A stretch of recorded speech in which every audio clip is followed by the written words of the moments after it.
There are 3 easy steps in creating your resume link. Let me show you how. Step 1. Register. Go to www.jobs180.com using any browser and click Register Now. Fill out all the information needed. In choosing your resume link, use your full name so that it looks professional and it's easy to recall by potential employers. For example, Antonio Juan de la Cruz.jobs180.com. Step 2. Create and design.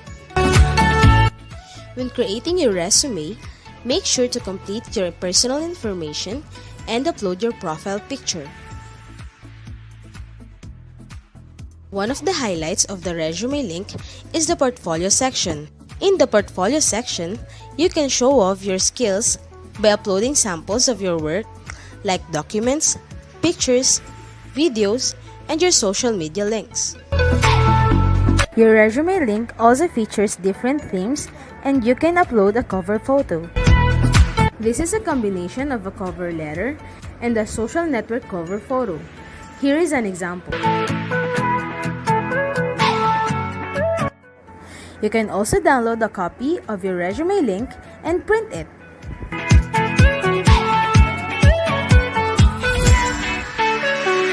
Step 3. Apply for a job. There are many ways to apply with your resume link. First is browsing the job recommendations in your Jobs 180 dashboard. If you're qualified, click Submit Resume Link. So what are you waiting for? Dress up your next generation resume, stand out brightly among the competitive job seekers in the market, and win the heart of your future employers using Resume Link.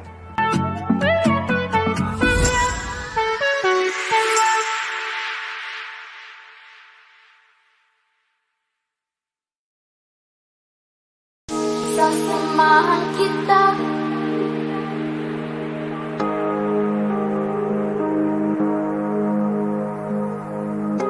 sasamahan kita,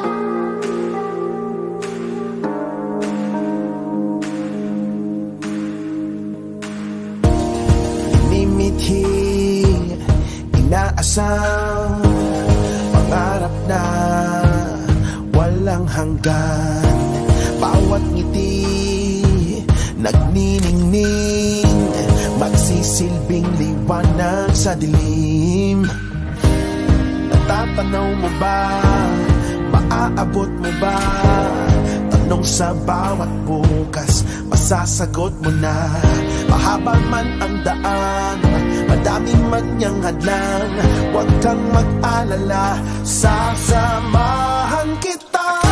Buksan ang kinabukasan, tuklasin ang kayamanan ng puso nangangarap. Bawat hakbang patungo sa pangarap. Pangarap. Pangarap. Pangarap.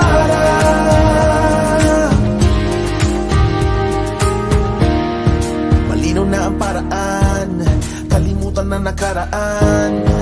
Ayusin natin ang daan, anuman ang humadlang. Gamitin ang iyong lakas para maiangat ang iyong antas. Mula sa baba, ngayon nasa taas, kinang ng puso iyong ilabas. Kami aalalay iyong kaagapay, sa bawat hakbang meron ka ng karamay. Hanggang sa tagumpay, ika'y magtatagumpay. Ang imposible ay kaya, basta't sama-sama. Kaya huwag mag-alala, sasamahan kita. Buksan ang kinabukasan, tuklasin ang kayamanan ng puso lumalaban. Bawat hakbang patungo sa pangarap. Pangarap.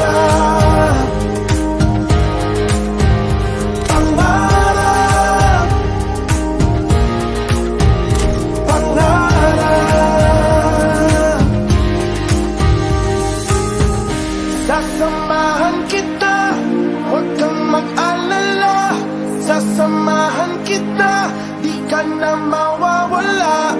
Sasamahan kita, meron ka ng kasangga. Sasamahan kita, di ka na mag-iisa. Sasamahan kita, huwag kang mag-alala. Sasamahan kita, di ka na mawawala.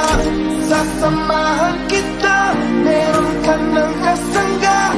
Sasamahan kita, di ka na mag-iisa. Buksan ang kinabukasan, tuklasin ang kayamanan ng puso, lumalaban. Bawat hakbang patungo sa pangarap. Buksan ang kinabukasan, tuklasin ang kayamanan ng puso, lumalaban.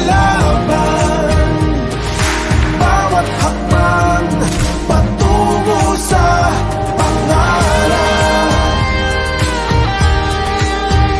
Pangarap. Pangarap. Pangarap. Sasamahan kita.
Jobs180.com's Marketing Me Live with the University of Pangasinan. So today we'll be joined by speakers from Jobs180.com, Optum Global Solutions, and Makati Medical Center. And before we start, may we invite everybody for the invitation, followed by the singing of the national anthem. Let us bow our heads and put ourselves in the presence of the Lord. Dear Heavenly Father, we thank you for gathering all of us today. May you bestow your guidance and blessings so that we can enjoy and appreciate its significance in our lives. Bless everyone who are present here today, that each one of us may be able to share our knowledge, understanding, and wisdom for your glory and honor. May the various activities related to this event be a success through your intervention. We all ask of this in the mighty name of Jesus. Amen.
Almira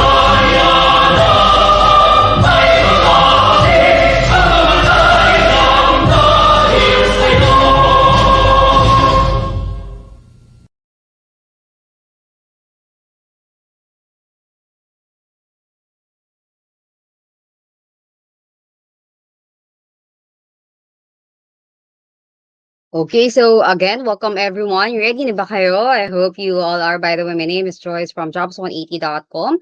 I will be your today's host, and we are live via Jobs180 Facebook and Jobs180 YouTube page. And we hope that everybody is excited to learn new things today since it's Monday. So again, good morning, good morning, good morning, everyone.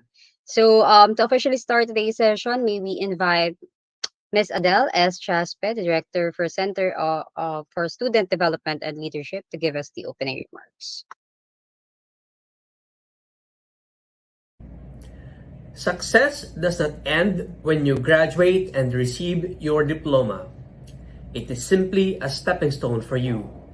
When you reach a life milestone, you open another chapter of your book and part where you apply the insight and knowledge you gained from your years of study. Robert Kiyosaki said that the size of your success is measured by the strength of your desire, the size of your dream, and how you handle disappointment along the way. When you dream big, your actions become bigger and your passions become stronger. You may face or have faced failure along the way, but that doesn't mean that the path you're taking is not for you. These struggles and challenges that you have experienced proved that you are capable and willing to learn from your mistake. Being able to surpass these without giving up says a lot about how you handle yourself.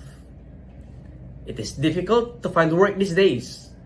To get one, we must be familiar with basic skills such as creating a resume and responding spontaneously during job interviews. Fortunately, this webinar will cover both. Our partners from Jobs 180 are here to help you, future professionals, to be career ready with the webinar entitled Pep Talks, Pre-Employment Preparations, where you will be learning the how-to-dos for job interviews and the do's and don'ts during an internship. I hope and pray that you learn something useful from our webinar today that will help you achieve your objectives. We wish for your further success. Proud Flames. Good day and God bless everyone. Thank you so much, Mr. Adele. Ayan, so apologies po on that. So that's Mr. Adele S. Chaspe, the Director or Center for Student Development and Leadership. Thank you so much, sir. And as usual, for our audience today, so please comment your name, your year, and your course. And as for your attendance link po, so the attendance link is flashed on your screen and it's also available at the comment section. So please fill out the form for your attendance, and later on the eval link will be released also at the end of this event. Okay, so and if you have questions later on, please type them in so we can answer them after the talk. So the Q&A will happen po after each speaker's presentation. So don't forget to tag and share this to your friends too. So kung wala pa po sila rito, tawagin nyo na. Ayan. And again, the attendance, for your attendance po, the link is flashed on your screen and also available at the comment section. So please fill out the form. All right, so here is our schedule for today. So we have three topics for today's session. So first, we have the online applications using resume link or creating a resume link with Jobs 180, which will be presented by jobs180.com. Next topic is guide to acing the job interview by Optum Global Solutions. And third topic is the do's and don'ts in internship or OJT by Makati Medical Center. All right. So again, shout out to everyone who is here. Na again, please comment your name, your year, and your course.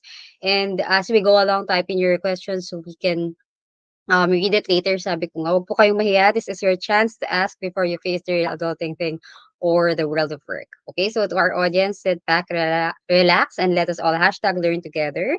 So kilalanin na po natin ating unang speaker. So for our first topic, which is creating a resume link with Jobs 180. So our first presenter has 20 years of experience in sales, marketing, business development, customer service, operations, and business process and human resources. And as a trusted resource speaker, he has done over 1,000 plus career development seminars in more than 400 plus colleges and universities nationwide. So the managing director from jobs180.com, Mr. Kim Chua. Mr. Kim, take it away.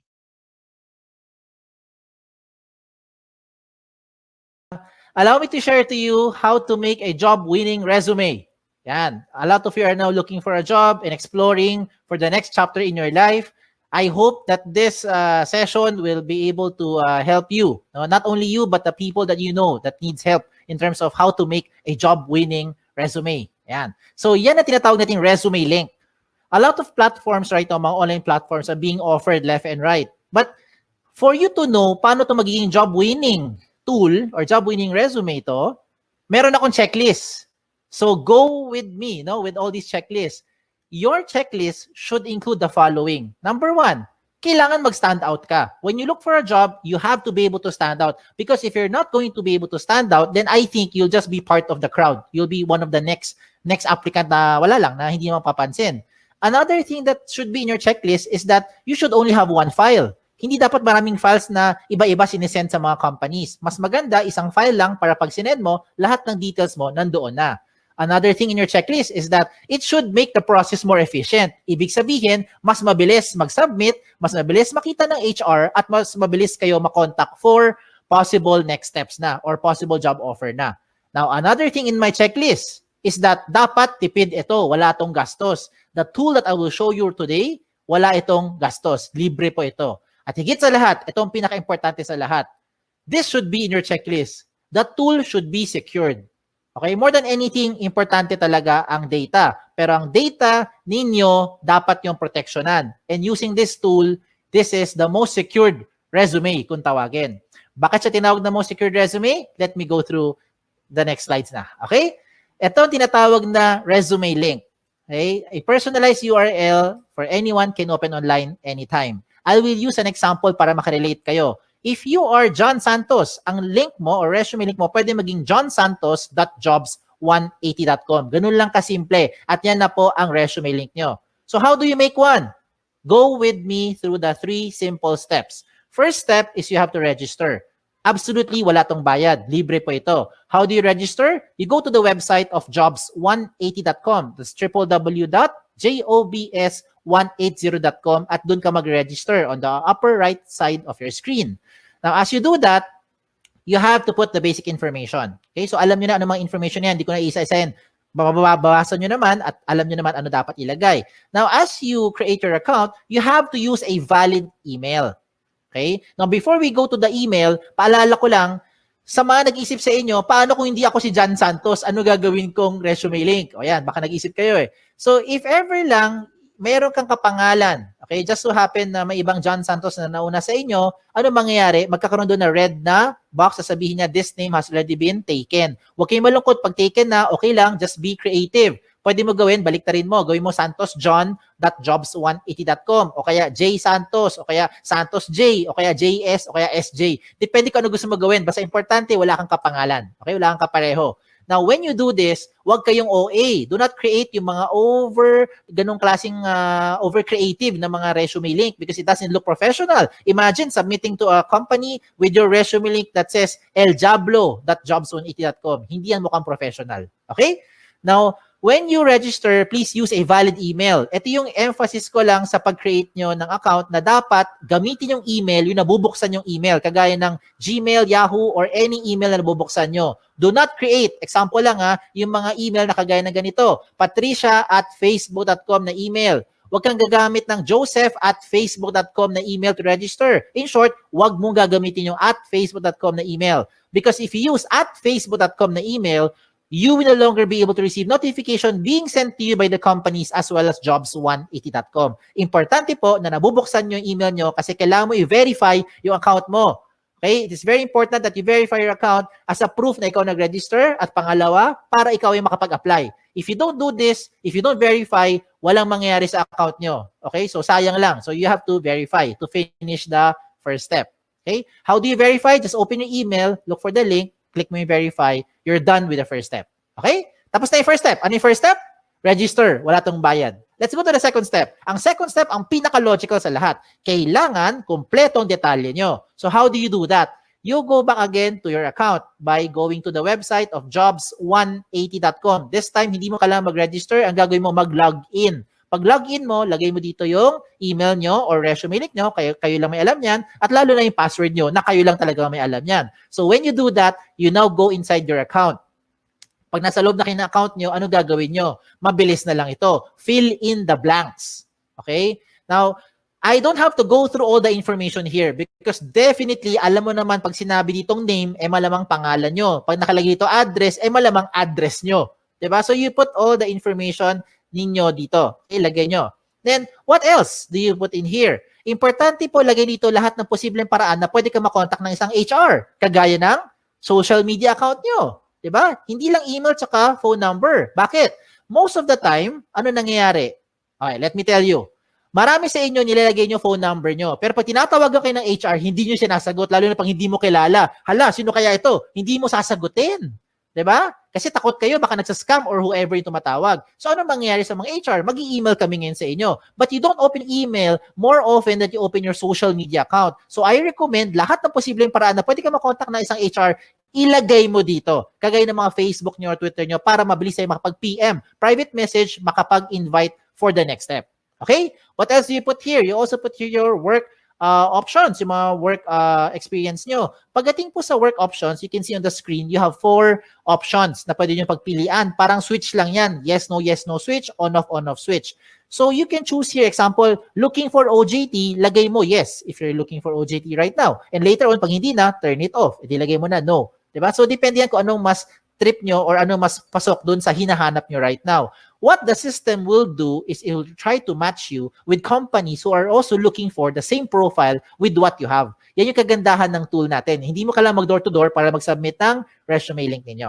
Okay? What else do you put here? You put here your school under education. Even later on, okay, pagka-graduate nyo, you can also put here your schools. Yung mga nag-take pa kayo ng further studies, pwede mo rin ilagay dito. Okay, so walang limit sa space yan. Pagdating pa sa seminars attended, ganun din. Kahit gaano karami, pwede nyo ilagay dito. Kahit magkopyahan pa kayo. Just make sure lang alam mo yung seminar na yon. Kaya baka matanong ka sa interview. Pagdating po sa certification, ganun din. Put all the certification programs that you've had, you put it here.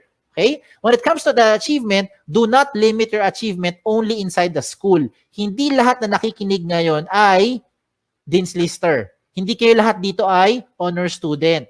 Diba? Ayan, nag-agree marami sa inyo. So, hindi lang po ang achievement nakabase sa academic excellence. Some of you are student leaders. So, if you're active sa school, you also put it here kung ano yung mga pinagkakaabalahan nyo. And hindi lang sa loob ng school, even outside the school. If you're active in your barangay, halimbawa, isa kang tanod, ilagay mo dyan. Diba? Yan yung mga achievement ninyo. So, you put it here. Bakit? Because what you're doing now is you're trying to market yourself more effectively to that prospective company. Okay? Now, when it comes to the skills and languages, ito yung common observation namin mga HR. Pagdating sa skills, nilalagay mo lang na skills yung mga umiikot lang sa course nyo. Hindi porkat communication arts ang course mo, com arts lang ang skills na alam mo. Hindi porkat engineering ang course mo, ang alam mo lang na skill ay pang-engineering. Hindi porkat tourism or HRM ang course mo, ang alam mo lang na skill ay pang-tourism at pang-HRM. Maybe some of you are into multimedia, into photography, into videography, into something else, arts, crafts, whatever. Lahat ng yan, skills nyo yan. Remember, what you're doing here is you're marketing yourself more effectively. Kaya kung ako sa inyo, ilagay mo dito lahat ng skills na alam ninyo. Pagdating po sa languages, ganun din. Huwag mong ilimit yan sa 2 lengguwahe lang. Because I'm sure alam nyo na yung 2. Kung 2 lang talaga alam nyo, din 2 lang. Ano tong 2 to? English and Tagalog or Filipino. Okay? Now, if you know other local dialect, Bisaya, Kapampangan, Chabacano, Ilonggo, you can also put it here. If you know foreign languages, German, French, Chinese, Japanese, diba, Korean, pwede mo ilagay dyan. Okay? Walang limit sa space yan. When it comes to the references, sigurado ko yung mga references nyo, kilala nyo. Ang malaking tanong dito kayo ba'y kilala nila? Sana oo, di ba? Kasi madalas pag tumatawag kami sa mga references nyo, hindi kayo maalala. So please tell them, ginawa nyo silang reference para at least they know what to tell about you. Okay? Now at this point, to make your life easier, kung sakali lang nakagawa ka na ng resume nyo in your Word file or maybe in your doc file, depende kung anong file nyo, PDF file, whatever file you have. Kung nakagawa ka na ng resume nyo, simple na lang. Just copy all the information inside dito. No, ilagay mo sa loob ng resume link. Just transfer them here inside the resume link para maging secured yung data nyo. Okay? Kung bakit secured, I'll tell you as we go along. Okay? So yung mga sinabi ko, I think alam nyo na yan. Alam nyo na yan. Okay? Itong mga susunod kong papakita, ito yung mga amazing na portion. Let me start with the portfolio section. Ano yung portfolio section? This is the part where you now upload evidence of your skills. Example, ano ebidensya na graduate na kayo later on? Diploma, di ba? Transcript. Ano pa? Toga? Hindi ebidensya yung toga. Okay? Kung ano man meron nyo, di ba? Certificate, diploma, yan, ebidensya yan. Okay? Kung transcript of records is evidence na graduate na kayo. Ano ebidensya na wala kayong criminal record? NBI clearance, police clearance, di ba? Ano ebidensya na pwede ka pumunta sa ibang bansa? Passport, visa, lahat ng mga sinasabi mong mga skills mo or yung mga what you're claiming that you know, you can now support them here sa portfolio section by showing those documents. Diba? Anong ebidensya na ikaw ay healthy? Meron kang medical clearance. Anong ebidensya na pwede kang mag-drive ng sasakyan? Meron kang driver's license. Diba? So gets nyo na yung sinasabi ko. Ang point ko lang is you can now put the things here to support yung claim nyo of your skills. Now, you're starting to think, Sir, kung pare-pareho naman kaming graduate sa school namin, pare-pareho kami magkakaklase, same yung course namin, same yung school, same yung teachers, same yung curriculum, pare-pareho lang naman kami lahat, walang experience sa trabaho, how will we stand out? Ayan, di ba? Okay, ito ngayon yung isang magandang recommendation ko sa inyo on how you now stand out. You get your smartphones.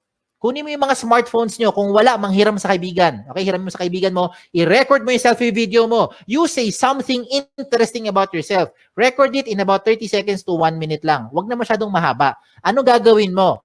Pretend that you are being interviewed by the HR. So you answer basic questions like, tell me something about yourself.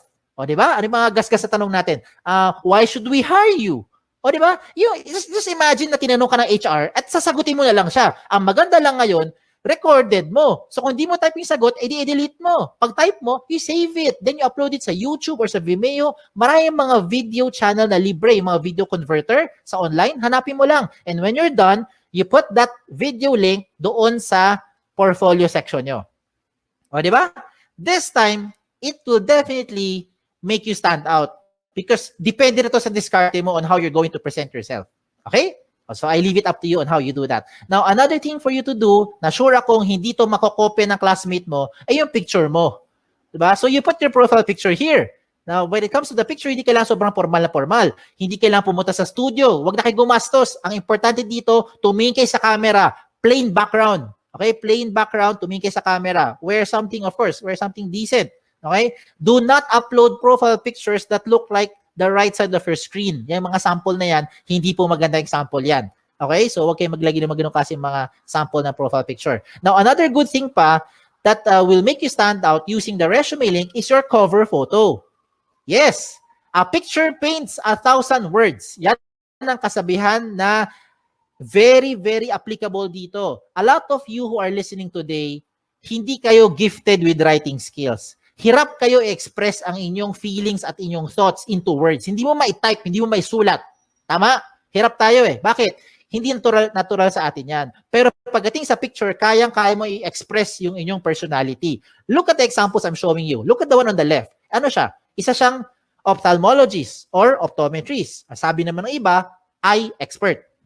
Di ba? Yung sa kanan, ano siya? Sabi ng iba, sir, parang IT. Sir, techie siguro kasi maraming gadget, pati stapler, gadget niya. Diba? Halimbawa, o sabi ng iba naman, sir, parang makalat. O depende na kung how you are going to interpret it. But the way I see it, itong taong to, multitasker. Okay? Another good example I'm showing you is this one. Someone from psychology, someone from neurologist, or maybe someone who knows left and right. Ganun lang kasimple. No? So depende yan how you're going to express yourself. Okay? Another good example pa, ito. Itong person na to, ang gusto niya sabihin, there's no shortcut to success. You will be able to reach your goal by taking one step at a time. O, di ba? So, I'm showing you good examples. Hindi yan member na akit bahay gang. Hindi rin po yan social climber, in case that's what you're thinking. So, kung nagpakita ko ng magaganda example, I will also show you yung mga hindi magandang example para wag niyong gagayahin. Huwag kayong magpapaka-misteryoso. Okay? Make sure you put your picture there. Okay? Kasi maraming pangalan ngayon interchangeable. Ako mismo, guilty ako dyan. My name is Kim. A lot of people think babae ako. Ako rin mismo, napagkakamala ko yung mga aplikante. Pag nakita ko, Chris, George, Alex, Sam. O, diba? Minsan isipin ko, Joey, lalaki. Yung pala, babae. Diba? So you better put your picture there para at least alam ng HR who to expect. Okay? Now, when you make your resume link, dapat may laman talaga yan. Kasi kung walang laman yan, ganyan itsura niyan. Blanco. And how do you expect companies will look, or HR from companies will look at your profile if you submit to them resume links that look like this? It's like submitting a piece of a paper, bond paper, or long bond paper, short bond paper na walang laman except pangalan mo. And that's the same as this one. So hindi yan papansinin ng mga HR for sure. Okay? Sayang lang oras nyo tsaka oras ng HR. Kailangan attractive.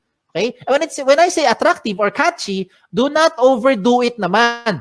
Now, this is just in my opinion. In my opinion, I think this one is not a good example. Kasi ang dating niya parang tamad, parang happy-go-lucky, parang chill-chill lang, no? Parang gano'n na dating. So, I leave it up to you on how you'll be, expressing yourself na dito. Okay? So, sa mga personality nyo. Alam niyo na anong dapat nyo gawin at hindi nyo dapat gawin.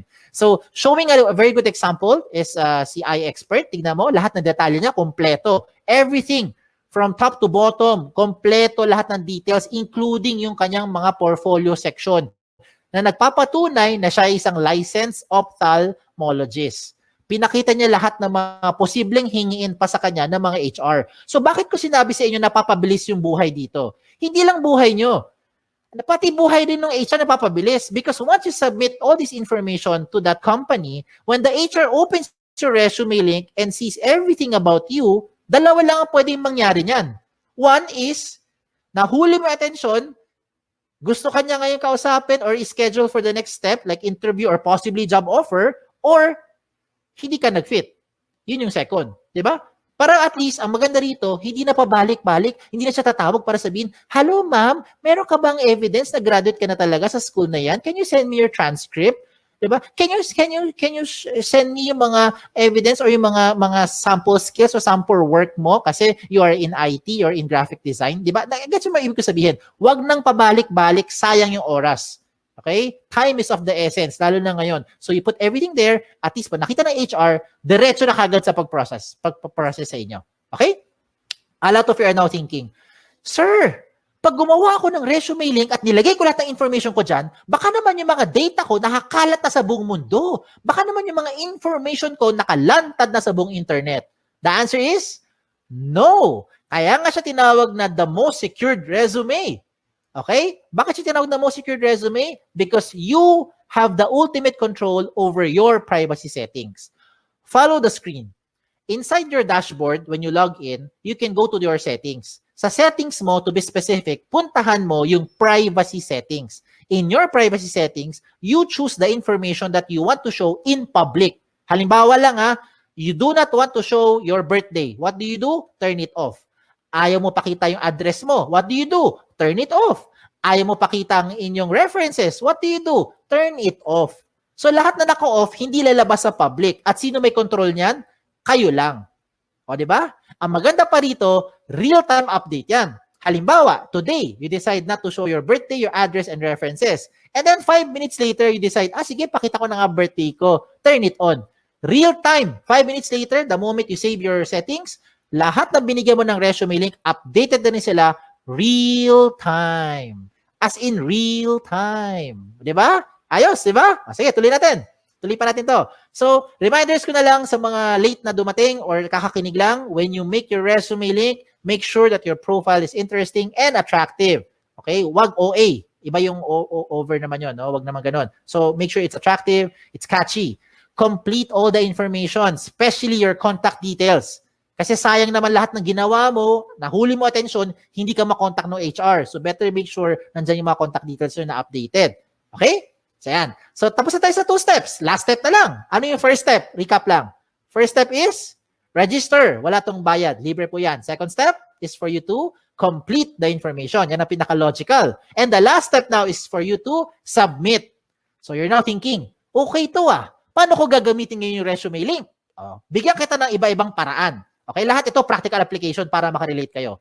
Unang option, pumunta ka sa website ng jobs180.com. That's www.jobs180.com, and that's where you now start to look for companies. Type the companies that you're looking for. Pag may lumabas, edi good. Pag walang lumabas, edi wala. Okay, wag din pilitin. Okay? Now, you can also see there a lot of companies, a lot of company logos that you can shop around, you can choose, learn about the company, and if you want to be part of the company, I recommend you submit your resume link kahit na hindi ka pa qualified. Let me repeat what I just said. If you want to be part of an organization, if you want to be part of that company, even if you are not yet qualified, I recommend you give your resume link to that company. Bakit? Imagine, kung ngayong hapon, ngayong araw, nagsubmit ka ng resume link sa isang kumpanya na naghahanap ng 3 years experience na aplikante. Wala ka pang 3 years experience. Okay lang. Because nabigay mo na yung resume link mo sa kanya, pagdating ng 2024, siguro naman by that time, meron ka ng 3 years experience, di ba? Kasi nag-work ka na ngayon, by 2021. By 2024, may 3 years experience ka na, pwede ka na ma-qualify dun sa position in-applyan mo. And you never know. That company might just contact you later on, provided that your details are still updated. So you have to update those information real time. Ayos ba? Ayos, di ba? Wala nang pabalik-balik, hindi mo na kailangan magbalik-balik dun sa kumpanya para sabihin, nag-apply po ko sa inyo last year, ako po yung OJT nyo 3 months ago. Wala lang ganun. Okay? Another practical application. When you submit your resumes through email, how do you do that? Madalas, ito ginagawa natin. Mag-email tayo, sasabihin natin, Dear HR Manager, I would like to apply for the following position, and this is my resume. Ano gagawin nyo? I-attach mo yung Word file mo or PDF file mo. Tama? If that is how you're doing it, wag mo nang gawin yon. Wag ka na mag-attach ng anything sa email. Pampabagal lang yan, tsaka makaluma na yung style na yan. Bakit ko sinabi yon? Kasi hindi mo na kailangan talaga mag-attach ng anything. Ang gagawin mo, i-type mo na lang doon sa email mo yung resume link mo. Example, Dear HR Manager, I would like to apply for the following position. And this is my resume. In this example, Antonio Juan de la Cruz, 01.jobs180.com. That's it. Submit. I look forward to your information soon. Thank you. Send. Every time meron kang babaguhin sa details mo, hindi mo na kailangan padalhan yung HR. Kasi kung ginagamit mo mga attachment, ang kulit niyan eh. Ang kulit, saka nakapagod. Anong gagawin mo pag nagbago ka ng phone number? Dear HR Manager, this is now my updated resume. Mamaya-maya, 2 weeks later, nagpalit ka ng phone number. Ano gagawin mo? Dear HR Manager, this is now my updated, most recent resume. O di ba? Every time meron kang babaguhin, padala ka na padala doon sa HR. Nakakapagod yan, hindi lang sa part nyo, kundi sa part din namin sa mga HR to keep track which one yung pinaka-updated na details. So this time, wala na kailangan. Palit-palit na lang kayo ng details nyo, update na lang sa loob ng resume link. Ayos ba? Ayos pa. Okay, tuloy pa natin to. Okay? If you want to print your resume, this is now the good news. You can now print your resume link. No matter how much information you have, the system will try to compress everything into one page. So kung gusto mo talaga mag-print ng papel at mag-submit sa mga kumpanya, walang kaso. Pumunta ka lang sa dashboard mo, hanapin mo yung print na option at mamili ka kung 1 column or 2 column version ang gusto mo i-print. What the system will do is it will try to compress everything into one page para tipid na. O, diba? Now, usapang tipid. Ito mas tipid pa. Gusto mo mag-print ng resume pero gusto mo magtipid. Itong gawin mo. Gumawa ka ng resume link card. Ano tong resume link card? Sa isang pirasong long bond or short bond paper, mag-design ka ng maraming resume link card. No, maliliit lang, parang business card ang dating. In one piece of paper, I think you can make 10, 20 sets of cards. Depende sa size ng papel mo. At ang importante lang ilagay mo dyan sa resume link card mo ay syempre ang inyong resume link. Diba? So, hindi mo na kailangan ilagay lahat ng details mo sa resume sa loob ng maliit na papel. Lagay mo lang resume link mo. And that is what you now give to the companies when you start applying. Look at the picture I'm showing you. Diba? Tipid. Hindi lang tipid. Secured pa. Tingnan nyo. If you submit yung big paper resume nyo, long bond paper, sinubmit mo sa isang kumpanya, nag-apply ka. For some reason, nilipad ng hangin. Yung nakapulot ng papel na yan, alam na buong detalye mo because everything is in that one-page printout. Now, if you lose that small piece of paper, don't worry. Meron kang peace of mind. Bakit? Yung mga kapulot niyan, limited sa privacy settings mo because you have the ultimate control over your privacy settings kahit na i-type niya yan sa browser. Okay? So, ang recommend ko rin sa mga nakikinig, use the gadget. Take advantage of the technology. Use your gadget, your laptop, your cellphone, your tablet, kung ano man. Okay? Para ngayon kasi, with this day and age, technology na ang gamitin natin. Kung mano-mano pa rin kayo, wala kayong gadget, okay lang, wag kayong malungkot. You can still submit to the companies by just simply writing the resume link on a piece of paper. As simple as that. Okay? So, again, sa mga nagtatanong, ano yung mga guidelines ko para makagawa ako ng job-winning resume? Ito yung guideline ko. Ito yung checklist ko. Are you using the right tool? That's the ultimate question. There are so many tools right now, but these are the things that you should consider when you make your resume. And that is the resume link. It already addresses the following. Number 1, security ng information mo. I hope by this time, you have peace of mind. Ito na ang pinaka-secured na information because you have the ultimate control over your privacy setting. Pangalawa, the speed of hire becomes faster. It becomes more efficient because whatever you need, whatever the HR needs, you can already put it inside the resume link. Another thing is that it's flexible. If you want to print, just in case lang gusto mo talaga mag-print ng resume nyo, you have the option to print it. And you don't have to worry about saan ko sinave yung file na yan, saan ko tinago, wala nang ganun. Just log into your account and print. Mamili ka lang kung 1 column or 2 column version. At higit sa lahat, wala po itong bayad. Tipid po ito. Walang bayad. Okay? Ang kailangan mo lang, of course, internet. Sa mga nag-iisip sa inyo, sir, kailangan ko ng pan-data, pwede ka naman makakonect sa internet na walang data eh. Punta ka sa libreng wifi. Di ba? Baka yung kapitbahay nyo may libreng wifi o makagamit ka muna. Later on, pag may trabaho ka na, may sweldo na, bayaran mo yung wifi niya. O di ba? Bawi-bawi lang yan. No? Give and take. And there are a lot more benefits to just what I've mentioned. Marami pang iba. You can share your resume link to whatever platform you want to share it to. Gusto mo i-text? Gusto mo siya i-private message? Gusto mo i-send via Viber? Kayo bahala. Pwede mo i-share. Basta kayo may control. Ganun lang kasimple. No? Kung hindi mo ito binigay sa kahit kanino, hindi malalaman to nung taong yon. And you don't have to save it to whatever USBs or hard drive. No need na. Wala rin tong mga tipong version na kailangan pa mag-compatible. Walang ganun. Lahat ito compatible. Pwede lahat. Okay? So, shout out na lang ako. Shout out to all our school partners. By the grace of God, right now we have about 400 plus colleges and university partners nationwide, including your alma mater. So thank you. We're very thankful for this opportunity that we're able to do this kahit tayo nasa loob ng bahay, kahit kayo ay nasa loob ng bahay. So hindi tayo physically nagpe-present, pero nakakatulong pa rin tayo, especially if you have friends or relatives whom you think would need this tool. Please share this to them. Okay? Sa mga nagtatanong naman ng mga frequently asked questions, sasagutin ko na. Ito kasi yung mga common questions na kadalasan tinatanong sa akin. Ang tanong, can I give my resume link to companies who do not know about jobs180.com? The answer is absolutely yes. It depends kung sino ang bibigyan mo. Ikaw may ultimate control niyan. Okay? Pangalawang question, is this the same as other job platform like LinkedIn, JobStreet, iba pang mga job site? The answer is no. Meron tong dalawang major difference. Yes. Lalo na pagdating sa security. Okay.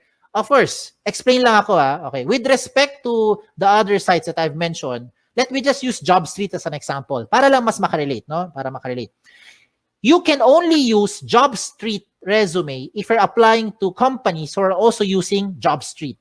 If you're applying to a company who is not using JobStreet, you cannot use your JobStreet resume anymore.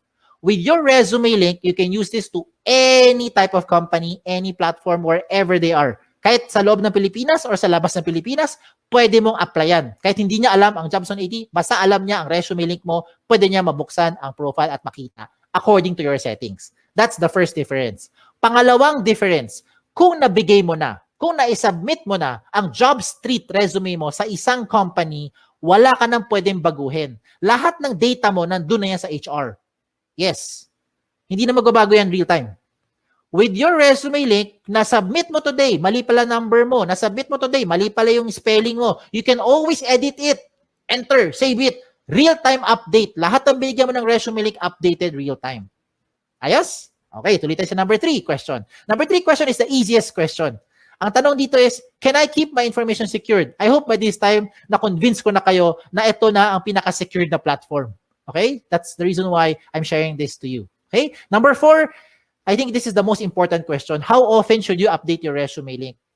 Ang sagot dito, hindi araw-araw, hindi linggo-linggo, hindi buwan-buwan, hindi taon-taon. Ang sagot dito ay every time. Every time na meron kayong babaguhin, lalo na ang contact details nyo. Yan ang importante. You have to update your contact details every time na meron kayong papalitan doon. Kasi yan yung paraan para makontak kayo ng mga companies. And the last question is just a trivia. Why is this called jobs180.com? This is called jobs180.com because we want to turn your life around. Yan, di ba? 180 degrees. Hindi siya 360. Kasi kung 360, bumalik ka lang kung saan ka galing. Di balik-balik ka lang, balik-balik ka lang, balik-balik ka lang. Di wala nangyari. Di ba? So you have to do it 180 degrees. It's a straight line towards your career goal. Okay? Just in case may tanong pa kayo, nahiya magtanong, pumunta lang kayo sa website namin, sa jobs180.com, or email us, email me, here sa info@jobs180.com. Like us on Facebook, follow us on Twitter, follow us on Instagram para makakuha kayo ng mga latest trends in recruitment. Okay, again, my name is Kim Chua. Don't forget yung wa. Okay, baka Kim Chu lang maalala nyo. Na nagsasabing, be safe at isang magandang araw po sa inyong lahat. Thank you. All right, so thank you so much, Sir Kim. So on stage. So Sir Kim will answer all your questions. So actually, may naka-ready ng question. Nasa kalagitnaan pa lang, Sir Kim, ng talk. And so may questions na naka-ready. So if you're ready, Sir Kim, so here are questions. So first po, first question. So can everyone access the jobs180.com? Can everyone access? Yes, of course. They just need to go to online. Iniisip ko kasi baka yung mga iba sinasabi pag naka-offline ba ma-access di ba? Pero they have to go online, no? Whatever gadget they're using, they can see jobs180.com. Yes. All right. Thank you so much, Sir Kim. Next question po is, what are the things needed to put on the resume?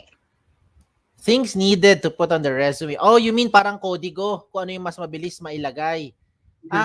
Your basic information, that's what you put in. Basic information meaning yung account details mo. I'm sure no-brainer na yon kasi alam mo kailan birthday mo, alam mo kung saan ka nakatira, 'di ba? And then the rest are for educational background, 'di ba? Ano yung mga school, anong course, and then you can also put there your interests, you can also put there yung background mo sa work, kung meron kayong work, whether OJT yan or internship. Kung full-time work, full-time position, then of course you put it there as well. And a little description, no? Kung anong ginawa mo dun sa trabahong yon. You might as well do that. Other things that you put in your resume, these are yung mga palabok kung tawagin, yung mga pampaganda. Kung meron kayong mga certification, kung meron kayong mga seminars in attendance, kung meron kayong mga extracurricular activities, regardless if they're connected to your course or not, you also put it there. Now, the best part for me is the portfolio section because the portfolio section is where you can now upload kung anong gusto mo i-upload. Sa panahon ngayon, yung mga generation ng mga aplikante ngayon, they just upload videos about their skills, 'di ba? Yung interest nila, hobbies nila, they just put basically whatever they can point and shoot. Sabi nga doon sa kanilang cellphone. Yan ang kagandahan ng resume link, 'di ba? Hindi siya pang traditional lang na type lang na mga nilalagay puro words. Ito, you can do mga multimedia and stuff. Yan. So social media, you can also put it there. So yan yung sagot ko doon sa tanong na what do you need to put in your resume? Yan, in your resume link. Basically, that's your kodigo. Thank you so much, Sir Kim. Saka before, kung mahihain yung mga tao na mag-create ng selfie video, mag-video. Ngayon naman, halos lahat ng tao, lahat ng bagay, record, naka-video. Oo, para tama.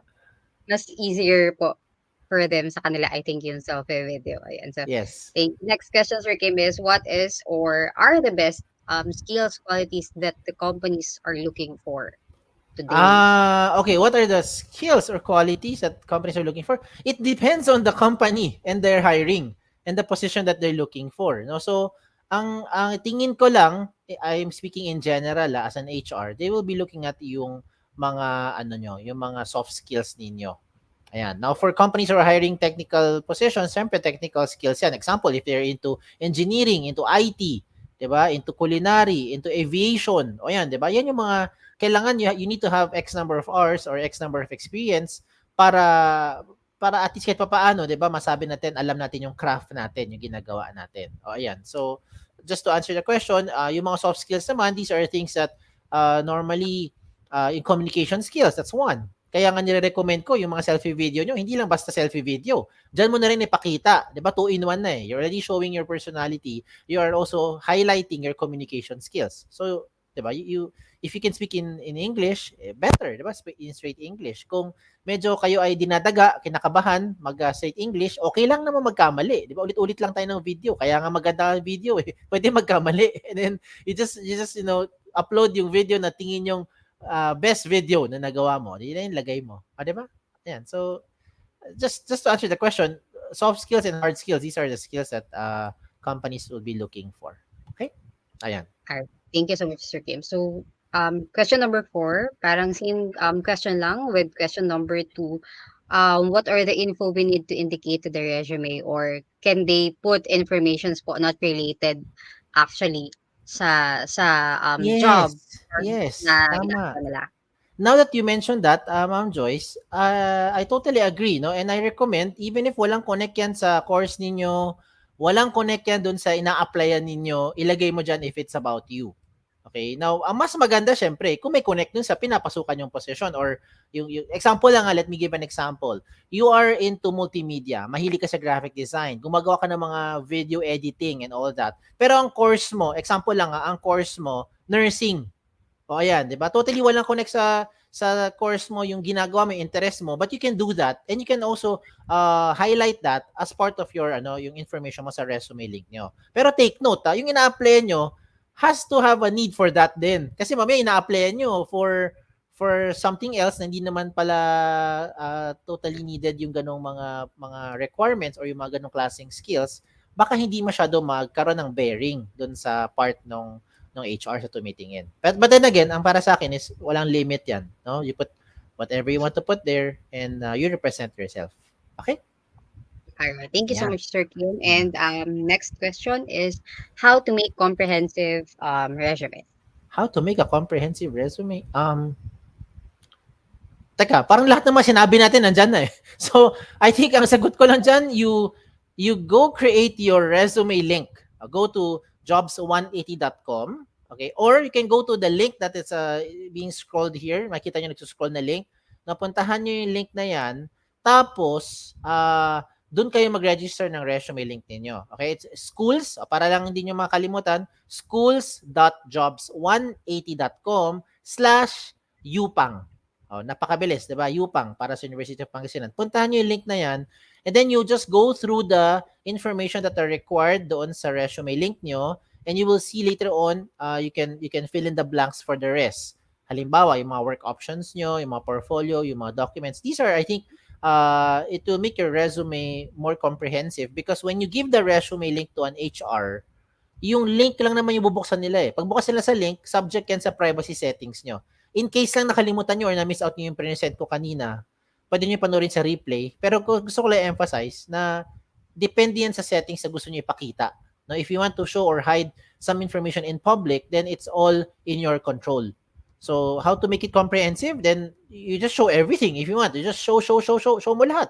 Diba? Kung meron kang gusto doon itago, ayaw mo muna ipakita for now. Halimbawa lang, ayaw mo pakita yung references mo, then you just hide yung references mo muna. Diba? Ayaw mo pakita yung address mo, just in case lang, hide mo yung address mo. Ganun lang. At maganda dyan, hindi siya about, ito lang ko sinasabi, yung resume kasi dati, traditionally, ano yan eh, di ba? Parang pagandahan yan eh, di ba? Minsan may makulay, no? May glitter, ibang may music pa, may pop-up, di ba? Kala mo may 3D pa and all that. Ganon dati, nagpapa-impress sa ganda ng papel, sa bango ng papel, di ba? Minsan ganon, pag nakita mo, uy, ang ganda naman nito. Dati may nag-submit sa akin resume, no? Back in the days. Medyo ilang dekada na nakalipas, siguro 2 decades na to. May nagbigay sa akin resume, all black. Baliktad. No, yung writing niya, yung tinype niya, yung print niya, puti. Pero yung papel niya, all black. O, di ba? Kita mo, di ba? Parang medyo, catchy. Pero again, the point there is, hindi siya about sa kulay, sa bango, or sa glitter, or kung paano mo piniprint yung papel mo. Okay? Ang important dito yung nilalaman ng resume nyo. Okay? That's why for me, what's more important there is, yes, you have to catch the attention. Kaya dapat catchy. That's why you have the cover photo, you have the profile picture, you put it there.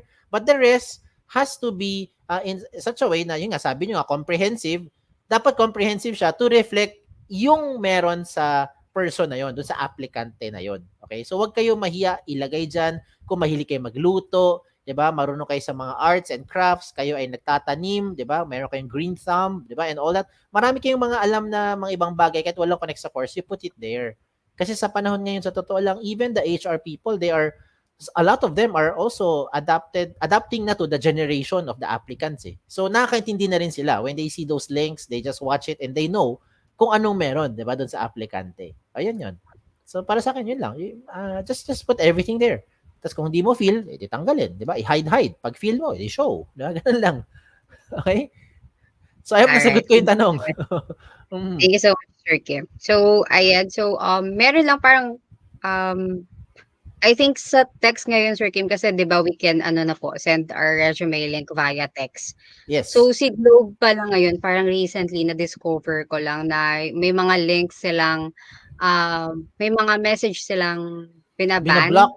link, Binablock. bina-block, sir, 'pag may link. So, um, parang siguro ngayon if you'd like to, apply na lang muna using your resume link, you can send it via email na lang muna, 'wag na muna niyo i-text. Kasi sayang baka hindi ma-receive ng employer or interviewers po yung mga links. So, since ayan kasi data privacy, ayan. So, Yan thank you kasi so ang much. minsan hirap sa atin eh, no? I mean, hindi mahirap sa atin. Hirap sa technology, no? May mga advantages, may mga disadvantages din. Mhm.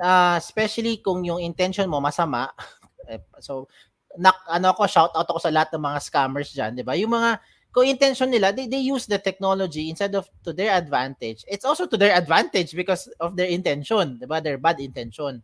So, ang sa akin lang, kayong mga gumagamit ng mga apps ngayon, 'di ba? Maging maingat din tayo, maging vigilant din tayo. Lalong-lalo na when we're getting some information or some messages na may mga links na kailangan natin buksan, 'di ba? So you have to make sure lang din na legit yung mga information niyon. Now, for me, when I send messages like this, I would always put there yung HTTPS, no, colon, tapos forward slash, dalawang forward slash, and then I'll put there yung resume link.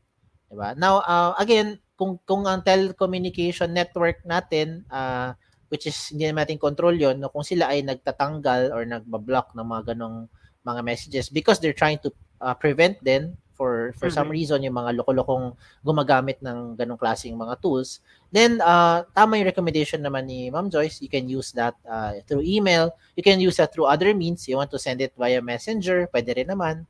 No, so far hindi pa naman nabablock sa messenger. Hindi pa naman siya covered ng ano natin ng tawag nito yung SIM card registration act natin. Mm. Diba? So yan, marami pa rin ways eh. At saka sabi nila kung gusto mo, marami talagang paraan. Kung ayaw mo, marami ka rin dahilan. And it goes for both, no? Kung kalokohan yan, ganun din. Yung mga loko-loko dyan out there, marami rin yan talaga gagawin na paraan para makahanap sila ng paraan na makaloko. No, nasa atin naman, hindi naman tayo nagloloko dito. Seryoso naman itong tool natin, itong link. And if you give this to prospective companies, to HR, I'm sure they will appreciate, no? Yan, when you send it to them. Of course, you don't send them viruses. At saka walang virus naman yung resume link, no, for sure. Ayan 'yon. Okay. So, yeah, I hope you be careful then, no, when you open those links. Alright. Thank you so much, Sir Kim. So I think no more questions from the audience. And ayan, so sakto sa tayo. So thank you so much, Sir Kim. So, but if you still have questions, guys, you can still send us a message po via our Facebook Messenger. Ayan, or you can also email us at info@jobs180.com. So yan. And of course, before you go backstage, Sir Kim, merong certificate si Phinma, ayan, of appreciation. So let me read the citation. So the Phinma Education Phinma University of Pangasinan, and Phinma UPang College Ordaneta. The certificate of appreciation is hereby given to Mr. Kim Chua for being the resource speaker during the PEP Talks, pre-employment preparation with the topic creating a resume link, the Jobs 180 website, given the 17th day of October 2022, signed by Sir Justin Choi Di Castillo, Linkages Manager, Alumni and Corporate Engagement from Phinma University of Pangasinan, and Sir Albert L. Gamboa, Chief Operations Officer from Phinma University of Pangasinan also. So, ayan. Thank you so much, Sir Kim. Maraming Virtual, salamat. Sir Kim. Maraming Ayan. salamat po. Thank you and be safe everyone. Bye-bye. Sir. All right. So again, if you're interested to know more about Chops 180, you may visit our website. It's www.chops180.com. And of course, for more career opportunities, you can check out the website. So and also, kung nakita nyo po yung nag-scroll sa baba, Ayan, so you can also visit your school portal po. Ayan, it's schoolsjobs180.com/upang. Ayan, /upang. So that stands for University of Pangasinan. So moving on to our next topic, which is guide to acing job interview. So our next presenter, Ms. Mira, is a graduate of PS Psychology from the University of San Carlos and started her career with Optum Global Solutions Philippines last 2017 as a care coordinator. She worked her way up as a senior recruitment operations specialist and presently taking on a new role as a sourcing associate for campus and graduates program. So the sourcing officer for campus and graduates program from Optum Global Solutions, Miss Almira Pelingon. Hi, Miss Almira. Hi, Joyce. Good morning. Hi, ma'am. Good morning po. Ma'am, can we now test your share screen? Yeah, sure. Let me know if it's up All right. there. Yes, ma'am, it's up. So if you're ready, ma'am, I leave it with po. I'll be back after 20 minutes for the Q&A. Good luck, Miss Almira. Okay, great. Thank you so much, Joyce. So, hi again, everyone. Hope you are all having a good morning. So, again, my name is Almira. I'm part of the early careers and university relations here in Optum Global Solutions. So, now, before I jump right into my topic, let me just briefly introduce to you the company that I'm working with. Okay, so if you're not yet familiar with Optum, we are a United Health Group company, which is the largest health insurance provider in the US. So, Optum is a Fortune 5 company serving virtually every dimension of the health system. Approximately, we are now at 330,000 employees worldwide and over 19,000 in the Philippines. So, we work with a diverse set of clients across 150 countries, and we touch nearly every aspect of healthcare financing and delivery. So of course here in Optum we also have our mission and values. For our mission, we it is to help people live healthier lives and to help make the health system work better for everyone. And of course in our daily job responsibilities and tasks, we incorporate our values, which are integrity, compassion, relationships, innovation, and also performance. Also here in Optum, it is encouraged to have a work-life balance, and we also support the campaign for inclusion and diversity. So if you can see on the pictures below, the first one is celebrating Sinulog in our Cebu site. Second is celebrating Women's Month, and the third one is celebrating our LGBTQ community. So where are we located in the Philippines? We currently have 4 sites. We have one which is in Alabang, Northgate Cyber Zone. We also have in Cebu, which is in Calix Building IT Park. We also have one in Taguig, which is in McKinley Hill, and also in Quezon City, which is located in UP Techno Hub. So currently, we are also looking into our new location, which is in Makati, and also on the works, which is in Davao City. So these are our career areas in Optum. For technology, we offer positions for analytics, automation, information security, and data science. For customer service, this is medium to highly complex customer support roles. And for clinical, since we are a healthcare company, we offer positions for registered nurses, USRN, medical coders, and medical allied courses. And of course, for shared services, this is for leadership roles. This is also where talent acquisition, human capital, marketing, and finance belongs in. And also, but not the least, I want to share our COVID-19 response. So, we are employing and paying full wages to our entire workforce. And when the pandemic and lockdown started last March 2020, we actually shifted right away to a virtual hiring process. And also, 90% of our non clinical workforce was also transitioned to a work at home status. And in line with our mission to help people live healthier lives, we donated an additional $10 million to fight the pandemic in these countries, including the Philippines. We actually partnered with Caritas Manila and provided a funding support of 25 million pesos to the foundation's effort to fight the COVID-19 pandemic. All right. Okay, so now that you have an idea about the company or the organization that I'm working with, let's jump right into my topic, which is how to pass the job interview tips on answering interview questions. Okay? So first and foremost, to pass the job interview, knowing how to dress for the job is an important part of the preparation. So I'm sure you've all heard about the saying, dress for the job you want, not the job that you have. So makes sense because 55% of the first impressions are determined by the way you dress and walk through the door during an interview. But no one ever tells you what is it exactly that should you should wear during an interview. So we'll fix that there. So dress to impress. So if you can see on the slides, it's very much the same with both men and women. So you can wear blouses, coats, button-down shirts, and as well as tuxedos for men. So basically, this is what you call business or formal attires.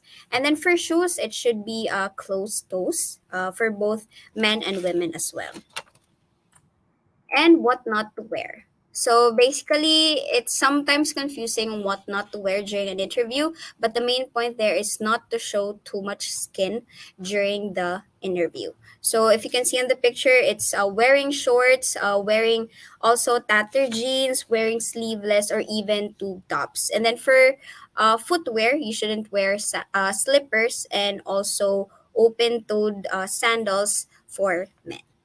All right. So, among all of these, it's still very important for you to research about the company's dress codes because it might differ from one industry to another. But again, the key here is dress to impress. So, now that you are dressed for the job, let's just move on how to answer interview questions. I actually have here 5 common questions during an interview and help you dazzle your future employers and secure the role that you want. So let's start right away for the very first one. One of the most common questions during an interview is tell me something about yourself. So interviewers actually like to hear stories about the candidates. We also look at this question as an icebreaker to ease you in for the interview. And answering these questions, this type of question, make sure your story has a great beginning, riveting middle, and the end that makes the interviewer root for you. So, talk about a relevant profession you are pursuing, and you can follow up by discussing your education. So, in the story, you can weave together those two, your academic training and your passion, that can make you a great fit for the job that you want or for the job that you're applying for. So you can also include during this question, you can also include one or two hobbies that you have, but you shouldn't dwell so much on that unless it's related to the job that you're applying for. Again, this question is just like an icebreaker, and you can also you can just focus on your passion or your past experiences and also your educational background. So moving on to the second question, one of the most common questions as well when you apply for a job is why should we hire you? So this interview question is actually very forward and kind of intimidating. But if you're asked this question, this is one of the best setup for you to sell yourself and to sell your skills as well. So you should cover 3 things when answering this question. Number one is of course that you can do the job, you can do the work. Number two is you can deliver great results. And number three is that you're really fit in with the team and culture. That is why it is very important for you to research about the company's culture, and the position that you are applying for. Because when you do, you can cater or you can have your answers surrounded or related to that specific culture and specific job description. All right. You should be researching about the company first and also about the position that you're applying for so that you can answer this question basing on those key points. All right. Let's move on to the third one. So, what are your greatest strengths and weaknesses? So, again, talking about your strength is another opportunity for you to sell yourself and your skill. And when answering this, think of quality and not quantity. What I mean by that is you shouldn't be rattling off a list of adjectives. Like, for example, saying that I am a responsible person, I am a punctual person, I am hardworking, and the such. Instead, you can pick one or few qualities that are relevant to the position and illustrate them with stories, because stories are what usually our recruiters can remember. So, for example, let's say one of my greatest strengths or one of my strengths is being a good team player. And I can provide an example during my thesis or doing other group projects that wherein I will be able to exhibit my team player skill. So basically, that's one of the example of greatest strengths. You can actually just say one or two strengths that are relevant to the position that you're applying for. Okay. And then for weaknesses, for this question, recruiters are actually trying to gauge your self awareness and, of course, your honesty. You shouldn't say, I can't meet my deadline sometimes, or you can't also say, nothing, I'm perfect. Okay? So you should instead strike a balance by thinking of something that you struggle with, but you're working on to improve. For example, in my case, I've never been strong at public speaking, but I've been volunteering to do these webinars, these kinds of webinars, to help me get more comfortable when addressing a crowd. Again, for weaknesses, you should just think of something that you struggle, but you are currently working on. All right? Okay, so let's move on to the fourth question. So, where do you see yourself in 5 years? If asked these questions, just be sure to be honest and specific about your future goals, because it's best to think realistically about where this position could take you. For example, since it's 5 years, for example, let's say for 2 years, you are planning to immerse yourself in the company's culture and be a subject matter expert of your current position. After 2 years, you are planning to apply for a team leader position. And if considered for that position, a year or two of being a team leader, you're planning to apply again for a higher position, which is a managerial role. So basically, those that example is both specific and realistic within the 5 year mark. Okay. All right. But just in case it's not something or you don't have anything specific yet, it's also okay to say that you're not quite sure what the future holds. But you see this experience playing an important role in helping you make that decision. Okay. But you'll have more plus points or you'll be more considered to a role if you are more, again, specific and realistic about your goal. All right. So, moving on to the last but not the least, most common question during an interview is describe a difficult situation and what you did to overcome it.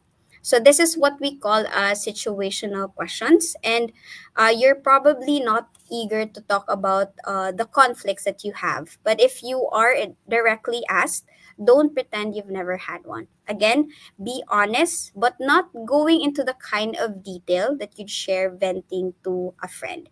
You need to still remain professional during this question. And recruiters ask this to see if you are willing to face these kinds of issues head on or in the future and make a sincere attempt at coming to a resolution, because what we believe is past behavior predicts future behavior. That is why we ask these kinds of situational questions. And when asked this situational questions, you need to look back in your experience. Even as a student, you still have experiences like, for example, doing group projects or doing your thesis. You can always go back to that one and just share it to the recruiter, basically. So again, as mentioned earlier, you need to stay calm and professional, and you should spend more time talking about the resolution rather than the conflict. Okay. All right. So that are those are the five common questions that are asked during an interview. So just to do a quick recap, number one is tell me something about yourself. Number two is why should we hire you? Number three is your greatest strengths and weaknesses. Number four is where do you see yourself in 5 years? And number five is describing a difficult situation and what you did to overcome it. So wherever you're applying, you'll likely be asked several of these questions. And whatever the results, always know that interviews are always good because being interviewed by a company is already a positive experience and can help you understand your strengths and areas for improvement. So to make a winning impression, of course, you will need to answer each of those questions with poise and passion and honesty as well. And I tell you that practicing first really helps. I'm sure you've heard about practice makes perfect. It's also tried and true because again, hard work will never betray you, and if you practice, you'll be more prepared during an interview. You can practice with a friend or record yourself using your phone, and you can evaluate from then on where you should improve on. Okay, so meticulous preparation again will allow you to appear confident and in control, helping position you as the ideal candidate when the competition is tough. And you can always remember what makes you special can inspire your life's best work.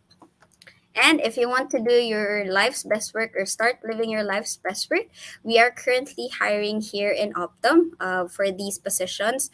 We are hiring for fresh graduates in any course with or without work experience. And if you want to know more about the company, you can check our website, workatoptum.com. And all of these openings are posted as well in jobs180.com/optum. So that is it for me today. I hope you learned a thing or two and have a good morning. Thank you so much.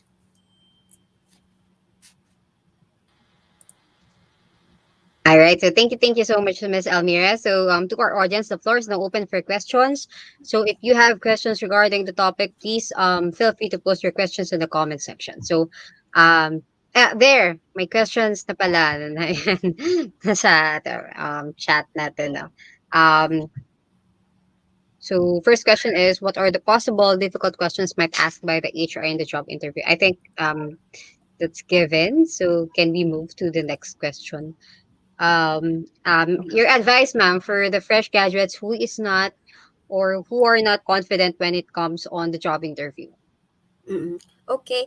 So I was a fresh graduate as well, of course, when applying for a job, and I wasn't that confident. So maybe what I did is really practice first before going into interviews. As mentioned earlier, you can practice with a friend, just with the most common questions asked during an interview. You can practice with a friend, or you can, or if you're shy to do that, you can also practice by recording yourself and just replaying it and see if which areas you need to improve on. And number three, maybe it's easier than done, but basically you can be confident by thinking that the questions will just basically about yourself and most likely a little bit about the company. That is why it is also important to research first and practice first before going into those interviews. All right, thank you so much, ma'am. So next question is, can you give us an advice on how are we going to handle a certain situations in the future wherein we are going to be rejected by companies since we don't have enough experience to prove ourselves? Mm-mm. Okay, so as I mentioned earlier, whatever the results of your interview, just take it as a learning experience. I myself, when I was a fresh graduate, I wasn't really good with interviews as well. So somehow I took that as a practice and somehow improved moving forward on how I deal with those specific questions. Of course, we all of the companies that we will be applying for, we might not be fit for one or two of those, but just keep on trying and keep on what do you call this, researching about the company and the position. And also assess yourself if this position is really for me, or what are the stakes of this position if I applied for this. Basically, it all comes down to self awareness as well, and being able to proactively know more about this specific position and company. And please don't get disheartened. Alam naman Yes. natin nakaka-pressure makapasok talaga ng trabaho. Pero, I think 'di ba halos lahat naman tayo talaga nakakaranas ng failure and it's Yes. part of Mm-mm. ano talaga, Mm-mm. application at saka ng buhay. Yan, so hindi lang sa Yes. trabaho. Yes, Mm-mm. so Tama, Joyce. marami namang opportunities na yun. So thank you so much, ma'am. So next question pa is, what is good about having a background on employment agencies? If I understand this correctly, having a background on employment agencies, correct me if I'm wrong, but you're asking if like a background on that specific company that you're applying for. So basically, as I mentioned earlier, the question most probably that you'll be asked during an interview is, why should we hire you? And how would you hit the bullseye if you don't know what the company and the position that you are applying for? So it's very best that you know about that specific position and the company that you're applying for, so that somehow you will tailor fit your answers to basing on that context already. All right, thank you so much, ma'am. So, and next question po is, how can we be able to um, hire from companies that has a high standards in terms of what school you graduated? I don't think kung uso pa to, pero before po, Mm. di ba, tinitingnan ko Mm-mm. anong school to graduate. Oo. I also encountered that, siguro parang ang tagal na now, they will really consider the school that you graduated from instead of your course or the skill that Mm. you currently have. But as of the moment, especially with Optum, we actually don't look at schools anymore.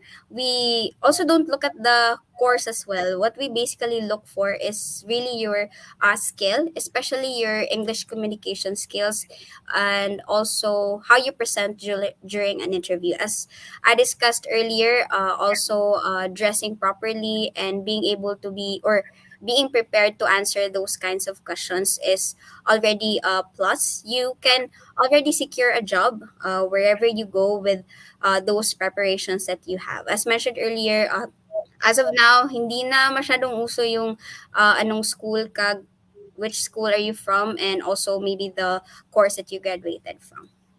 Mhm. Thank you so much. So, ayan, so we still have time. So, if you still have questions, guys, so, please wag po kayong mahiya. Feel free to post your questions in the comment section. Wala pong bayad. So, it's for your, ano, ayan, own good also. Syempre, di ba, a-apply ng iba sa inyo. So, ngayon pa lang, Yes. bet, equip na kayo. And so, may mga offline questions tayo, Miss Almira. So, Okay. another question po is it okay to bring notes to the interview? Maybe the notes that you can bring during an interview is just your resume.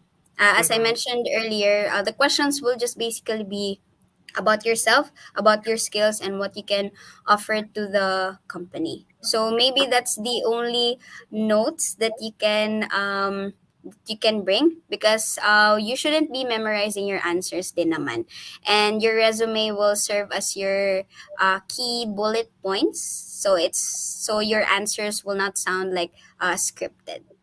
Mhm. Tsaka kapag monotonous po ba na nade-detect or na ano ng ng, interviewer? Yes po. Actually, basically for fresh graduates din, it's a tendency for them to sound monotonous kasi nga kinakabahan sila, so they tend to memorize their answers. Correct. Yeah, ayan. So, nagdala ng resume pero may notes pala sa likod ng nasa likod pala ng resume, ayan.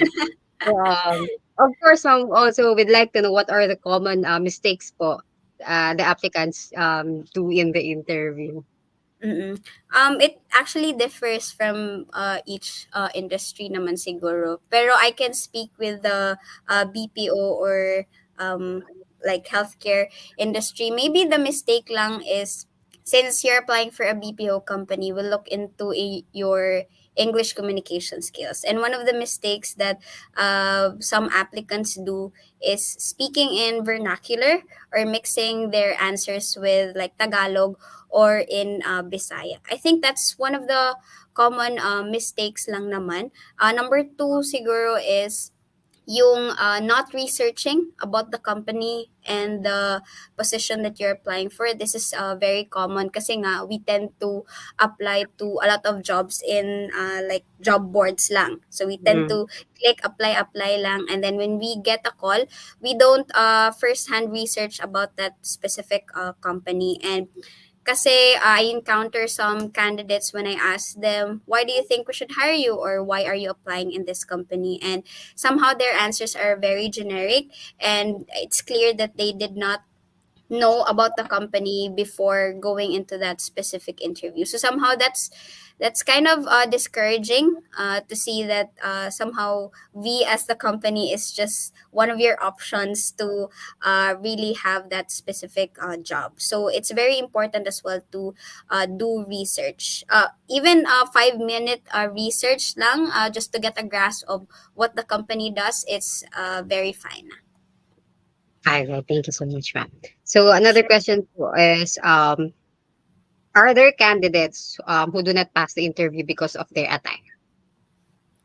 Not necessarily for us here in the BPO industry kasi nga for all of the industries here in the Philippines, I think BPO is the most inclusive one and diverse set of employees.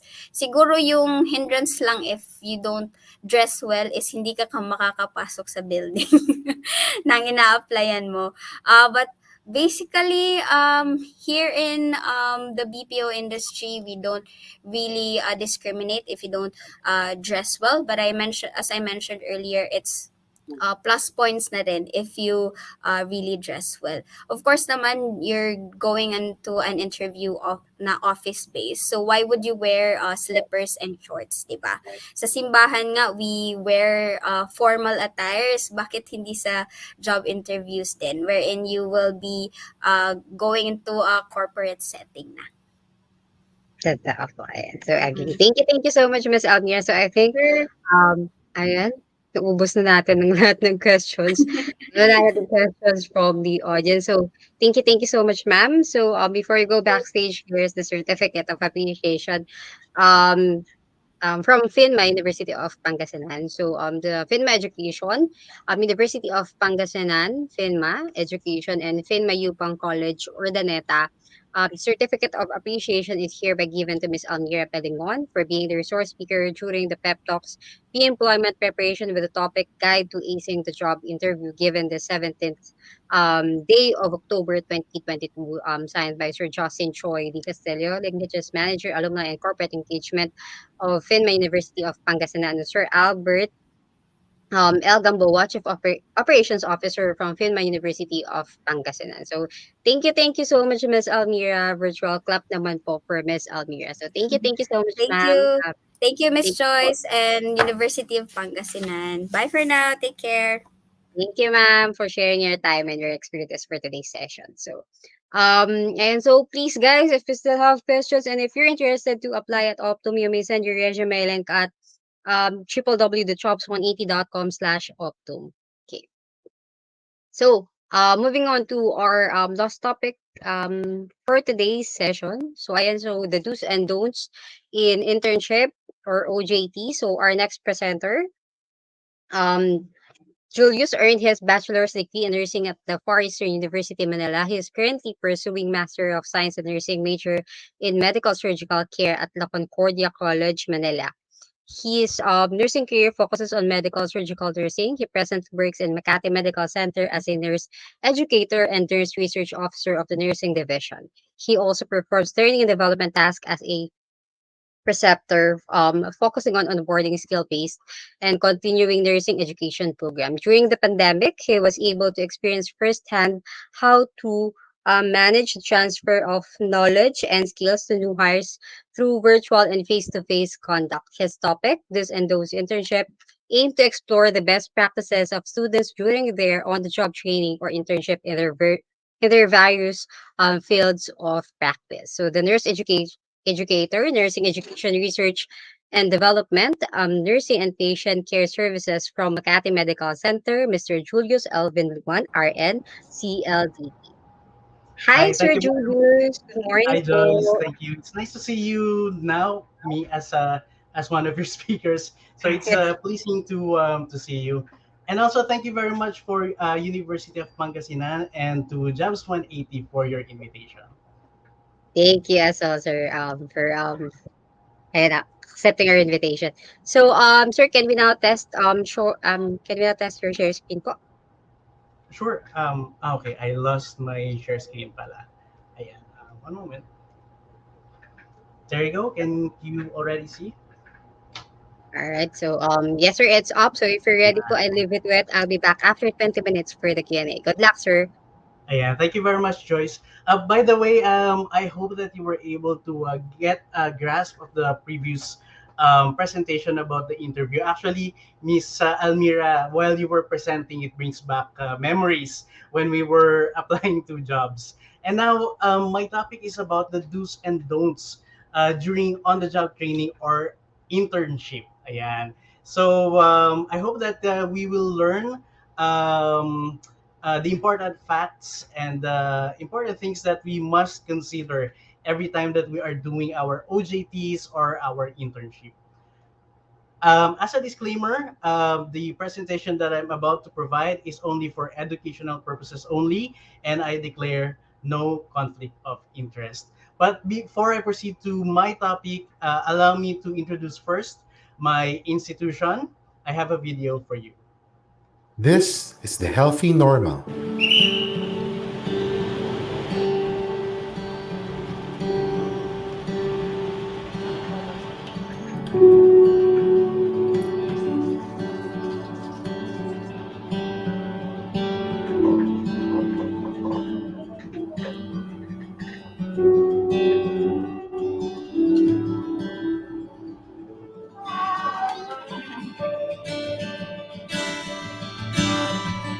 Our children get proper and timely care.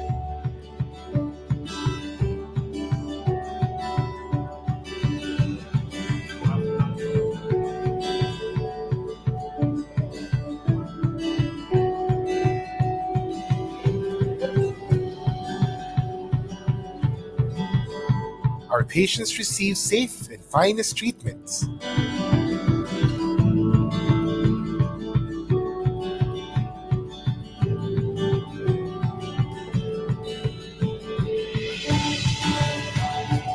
We are confident to go to checkups without worries or fear.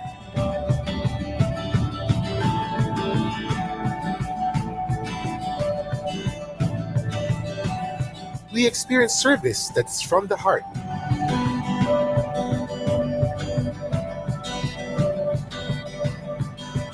In Makati Medical Center, our patient safety is our top priority.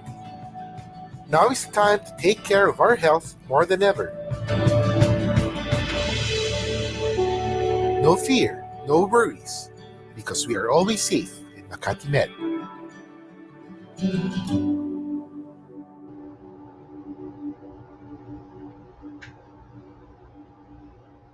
Yeah, so that is a short clip about my institution. It's Makati Medical Center.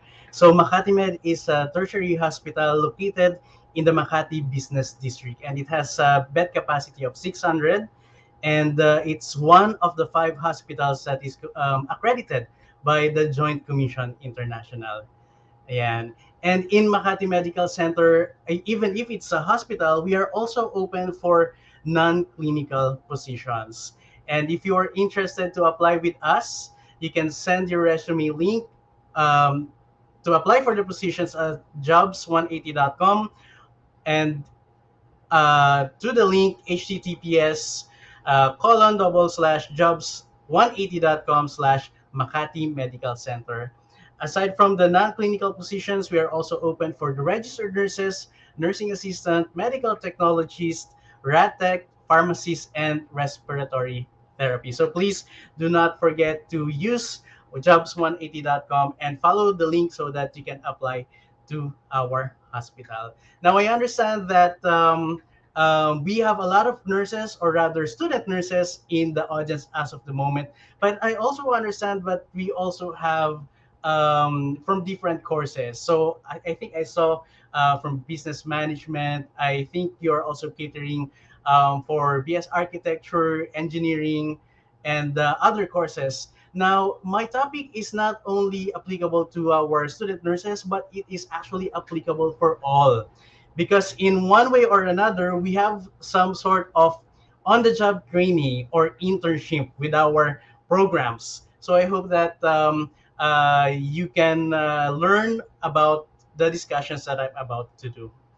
And for our objectives of the session, I hope that we can realize the new normal at work for clinical and non-clinical positions, determine expectations from students during OJT and internship, identify the tips and learn and gain experience given the new normal setup, and value the importance of internship and learning the reality of work. Yeah, so those are the our objectives for today, and let's carry on. So OJT and internship in the new normal. As you can see in the video that we've watched a while ago, we have made many changes in the setup of the hospital, and that's because of the pandemic. As you've noticed, some are all of them are wearing masks, and during the time it was taken, we still have the face shields. And if you've already noted, palagi tayong may physical distancing or social distancing. So that is the reality of our OJT and internship na. And thus, we are already crossing to the new normal. Ayan. So I guess you have a fair share of the new normal as students because we had challenges.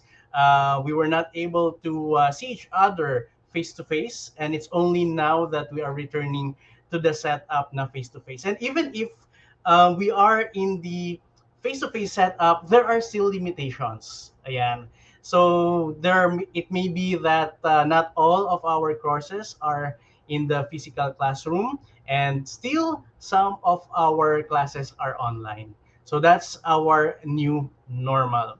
And that goes the same to your industry partners. So the industry partners are the institutions your university has partnered with, and dun tayo nagpupunta for our OJTs and for our internships. Ayan. So COVID-19 disease is a catalyst for change, and it's the an early arrival of the future of work. What's the future of work? Then medyo na-highlight dito yung pagkakaroon ng work from home. Ayan, madalas na yung ating online meetings and so on and so forth. If you're going to take a look at the picture, these are the things that you may be seeing already whenever you are entering an institution. And it may be in the office or at the clinical work. Ayan. So meron tayong temperature sensors. And if you can see in this picture here, we are using online meetings. So we have virtual platforms. And actually, the platform that we are using right now, the StreamYard, is actually one of those online platforms that we are using. So therefore, these are the changes that we already have. And we hope that as students and as OJT takers and interns, we will be able to hurdle and adjust to the new normal. Sabi nga dito ni International Labour Organization or ni ILO at saka ni World Health Organization, dito na lang tayo sa may nakabold, there are remote work arrangements, there are social distancing measures, there are staggered working hours, and other methods to reduce the presence of the employee. So sometimes employees go to the location for, let's say, 2 days, and the rest of the week they are at home. So those are the changes that we have encountered. Okay, now that we have an overview of how the workplace would be, now let us define what is internship. So internship is a professional learning experience that offers meaningful, practical work related to a student's field of study or career interest. So meaning to say, if you have a classroom, you are in the classroom and you are having discussions with your teacher, that's your theory. And then you have your laboratory when you go to your It's still a classroom setup, but it's in a laboratory, and then you apply the learnings that you've had in the theories. And now the internship is the higher level of that, because you go to a place or an institution where you can apply the things you've learned at the school, and you apply it as a work experience. Ayan. So, and you are also dealing with the real life scenarios. You are dealing with the actual work that you are supposed to encounter kapag ka ikaw ay graduate na. Now, other terms that we have here is apprenticeship, externship, practicum, training immersion, OJT, and on-the-job experience. And sometimes, if you're in the nursing program, you also call that the related learning experience. So it gives the student the opportunity for career exploration and development and to learn new skills. Kasi we certainly believe that not everything you can learn that from the four walls of the classroom and to your laboratory. Sometimes you really need, well, most of the time, you really need to go to the actual, to the, kumbaga, sa battlefield, dun talaga tayo pumunta para matutunan natin ang mga bagay-bagay. It offers the employer the opportunity to bring new ideas and energy into the workplace. Certainly agree. Kasi bilang we are young and still energetic, then we can input new ideas to the workplace where you will be doing your internship and develop talent and potentially build a pipeline for future full-time employees. So yeah, so it could be administrative or clerical, the things that you will be doing.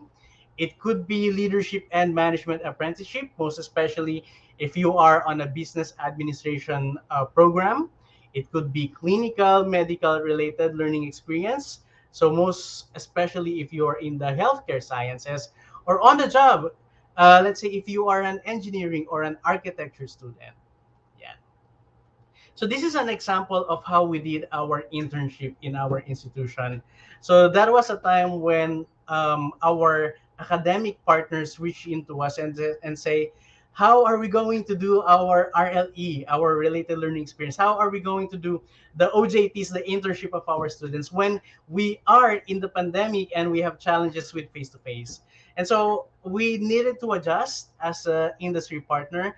And so we had this virtual internship. So actually, up to this point, we're still doing this for some of our academic partners that still wish to do it virtually, and because we still have limitations with the face-to-face. And let me just magnify.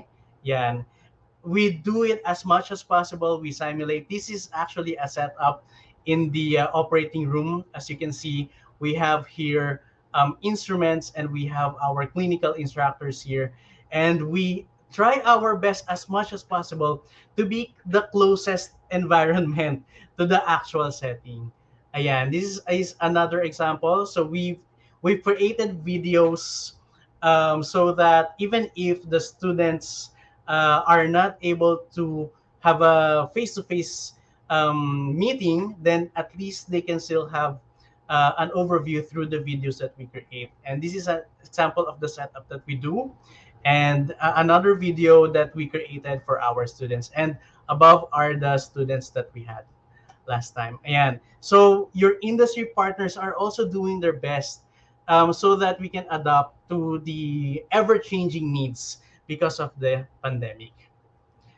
Now you are expected to gain real work experience kasi you are exposed to the real life scenario. Have a mentor who provides guidance, feedback, receptiveness, and models professionalism. To gain experience and skills in a particular field. For example, if you're having internship, if you're an engineering or an architecture students, then you will be exposed on the drafting. So that's just an example. Develop professional contacts to gain exposure to the upper management and to receive an orientation to the company which you are interning. Ayan, so let me go to the gist of my discussion. What are the do's and don'ts? First, do bring a pen and paper with you everywhere. Kasi you never know what are the things that you need to learn. You never know when you need to take notes. You never know kung kailan ka sasabihan. These are the things that you need to do. Ayan. So you need to prepare yourself with a pen and paper with you everywhere. Now, we may be using gadgets, but we need to ensure that it is allowed in your workplace. For example, if you're working in a BPO setting, sometimes they do not allow gadgets, most especially if there are sensitive information due to Data Privacy Act. So there you go. But please make sure if this is allowed, bring a pen and paper everywhere so that you can take notes. And those are the things that you can review after your day so that you can check, ito pala yung mga na-encounter ko for the day. And these are the things that I need to learn. Those in internship, ask questions. Please do not hesitate to ask questions kasi these are the things that, these are the opportunities where we can clarify things. If you are in doubt, then definitely someone will be able to answer your question. At least if you ask a question, you are sure the things that you are actually doing are correct. So please do ask questions. And we, as a preceptor and as an instructor, we really like it when students or interns ask questions to us. Kasi we know that you are really interested with the things that you are doing. And those are the opportunities that we say, okay, I actually like this one because he asked questions and I think that the questions are valid and I think that intern is actually performing critical thinking. And we love students or interns that does that. Next is try to meet as many people as possible. Now, I think this is one of the challenges when we had virtual learning. We did online learning for 2 years back, and sometimes we lost the touch of doing what do you call this? The human touch of socializing. Nakalimutan na natin, and paano nga ba? How are we supposed to deal with people? Ayan. Sometimes we na-diminish siya because of the virtual sessions that we have. But during your internship, try to meet as many people as possible. Why? Because networking is really important. When you find someone who you can learn from rather, or kapag nakita mo, oy, parang I like this. This person shall serve as an inspiration for me. So that is actually good opportunity for you. And as I've mentioned, networking, when you need help in the future, then you can also tap them. Ayan. And maybe, just maybe, if you like the organization where you are doing your OJT, then maybe you can ask, what are the things that I can also do para I can have higher chances so that I can be hired as well. So try to meet as many people as possible. Another one is make friends with other interns. Ayan. Kasi um, minsan, it's much better than meron akong kasama. I know that someone is on the same boat as I am. The troubles that I'm experiencing probably are the same with you. And you know what? If I have someone who I can talk to, then maybe it can make my challenges a bit lighter. Eh di ba nga whenever you are studying, you would want to have a friend to be with you. Di ba? Sa classroom or whenever you are in your group, then you want someone na ka-close ka.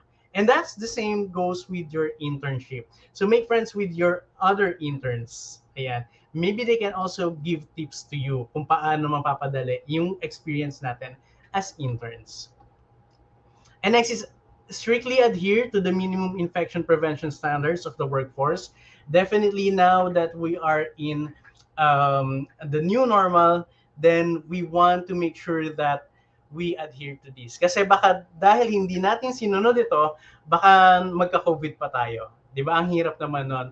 While you are sayang yung hours that you spend on your internship when you are spending it in a quarantine area or you are in isolation. So please make sure that you are adhering to the minimum infection prevention standards of the workplace that you are in.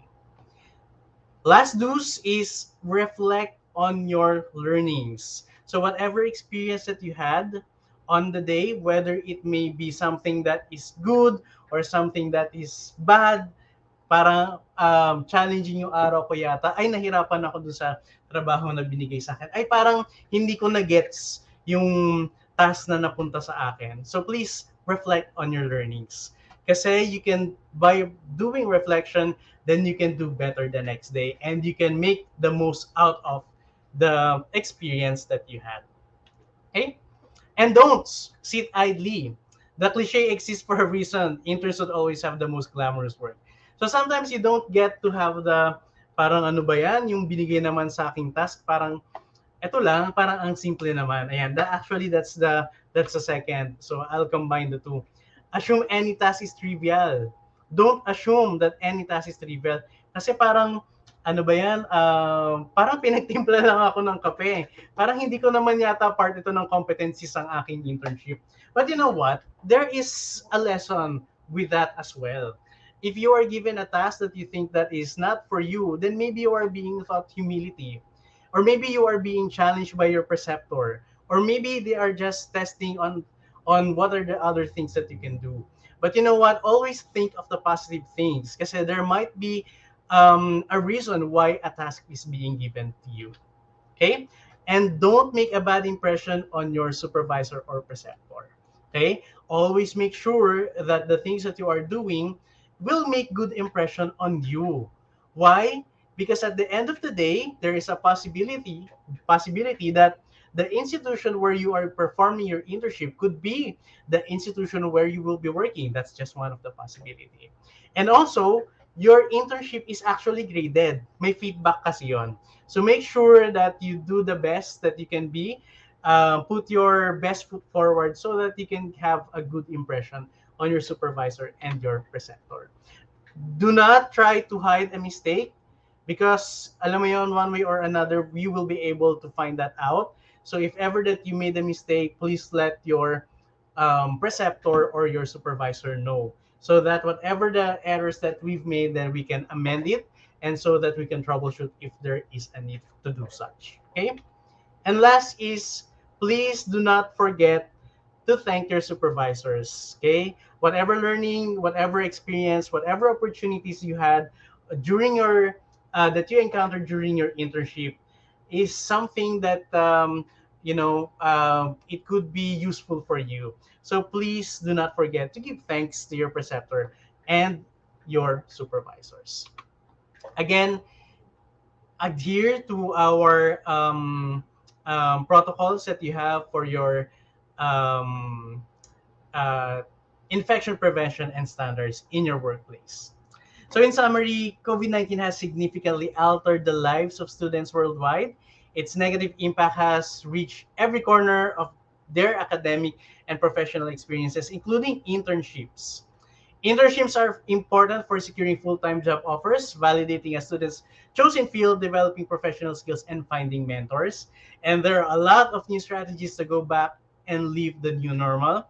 And awareness and compliance with the expectations is the key for quality internship. With this, before I end my topic, I'd like to say this. So be brave, take risk, and nothing can substitute experience. So whenever you have the opportunity to have an experience, please be brave and take the risk. And again and again, nothing can substitute experience. So with that, thank you very much. I hope that you learned with the topics.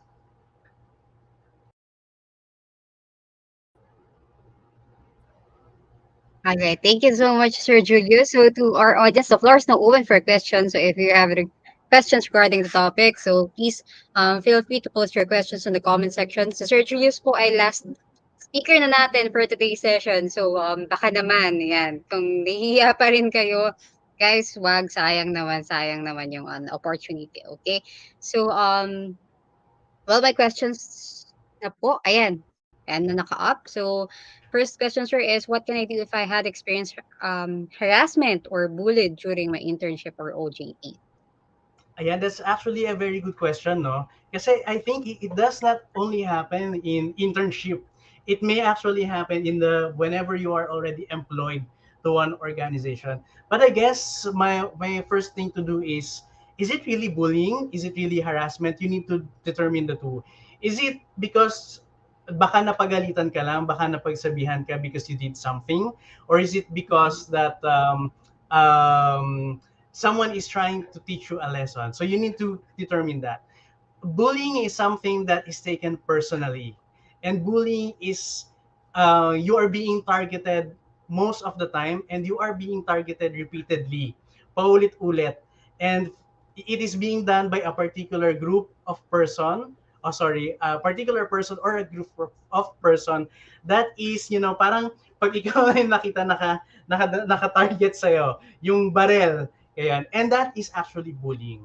Now, please do not hesitate to speak up whenever you encounter that, because that is the only time that they would realize, hey, ito palang isang taong to, ito palang intern natin, will stand out for himself. And there are proper channels to do that. So that is why it is important for you to determine first if it's really bullying. Baka naman mahina lang yung loob natin. Baka naman balat sibuyas tayo. So baka kailangan natin improve yung sarili natin with handling criticism from others. But if you believe that after assessment and taking into considerations on what is happening to you, then definitely you can raise that to the management of whatever wherever institution you are in. And of course, please do not hesitate to involve your professor, kasi definitely there is someone from your school who is taking care of your internship. So ayan. Again, determine first what it is, and then second, yes, you can stand up and do it through proper channels. All right, thank you so much, Sir Julius. Follow-up question, sir. Kapag ang employees kasi, 'di ba, pag nakakaranas ng harassment or bullying, pwede sila magreklamo sa DOLE. Not sure kung sa DOLE. How about for interns po, since hindi sila employee talaga, hindi sila part ng company, can they still ano po, report po sa mga higher That is actually a good question, no? But I think I'm not the best person to answer that question. But kasi I'm not from HR. But I have an idea with that. Is that you really need to, if you are not covered by DOLE, then definitely there is a means in within the company to mediate that, and definitely it will be between you and your school. 'Di ba? Kasi if you are still a student, and if you are still under the, kumbaga, nasa coverage ka pa yan ng university mo, then definitely it will be now between your school and the industry partner. So, All right. Thank you so much. Thank you for answer.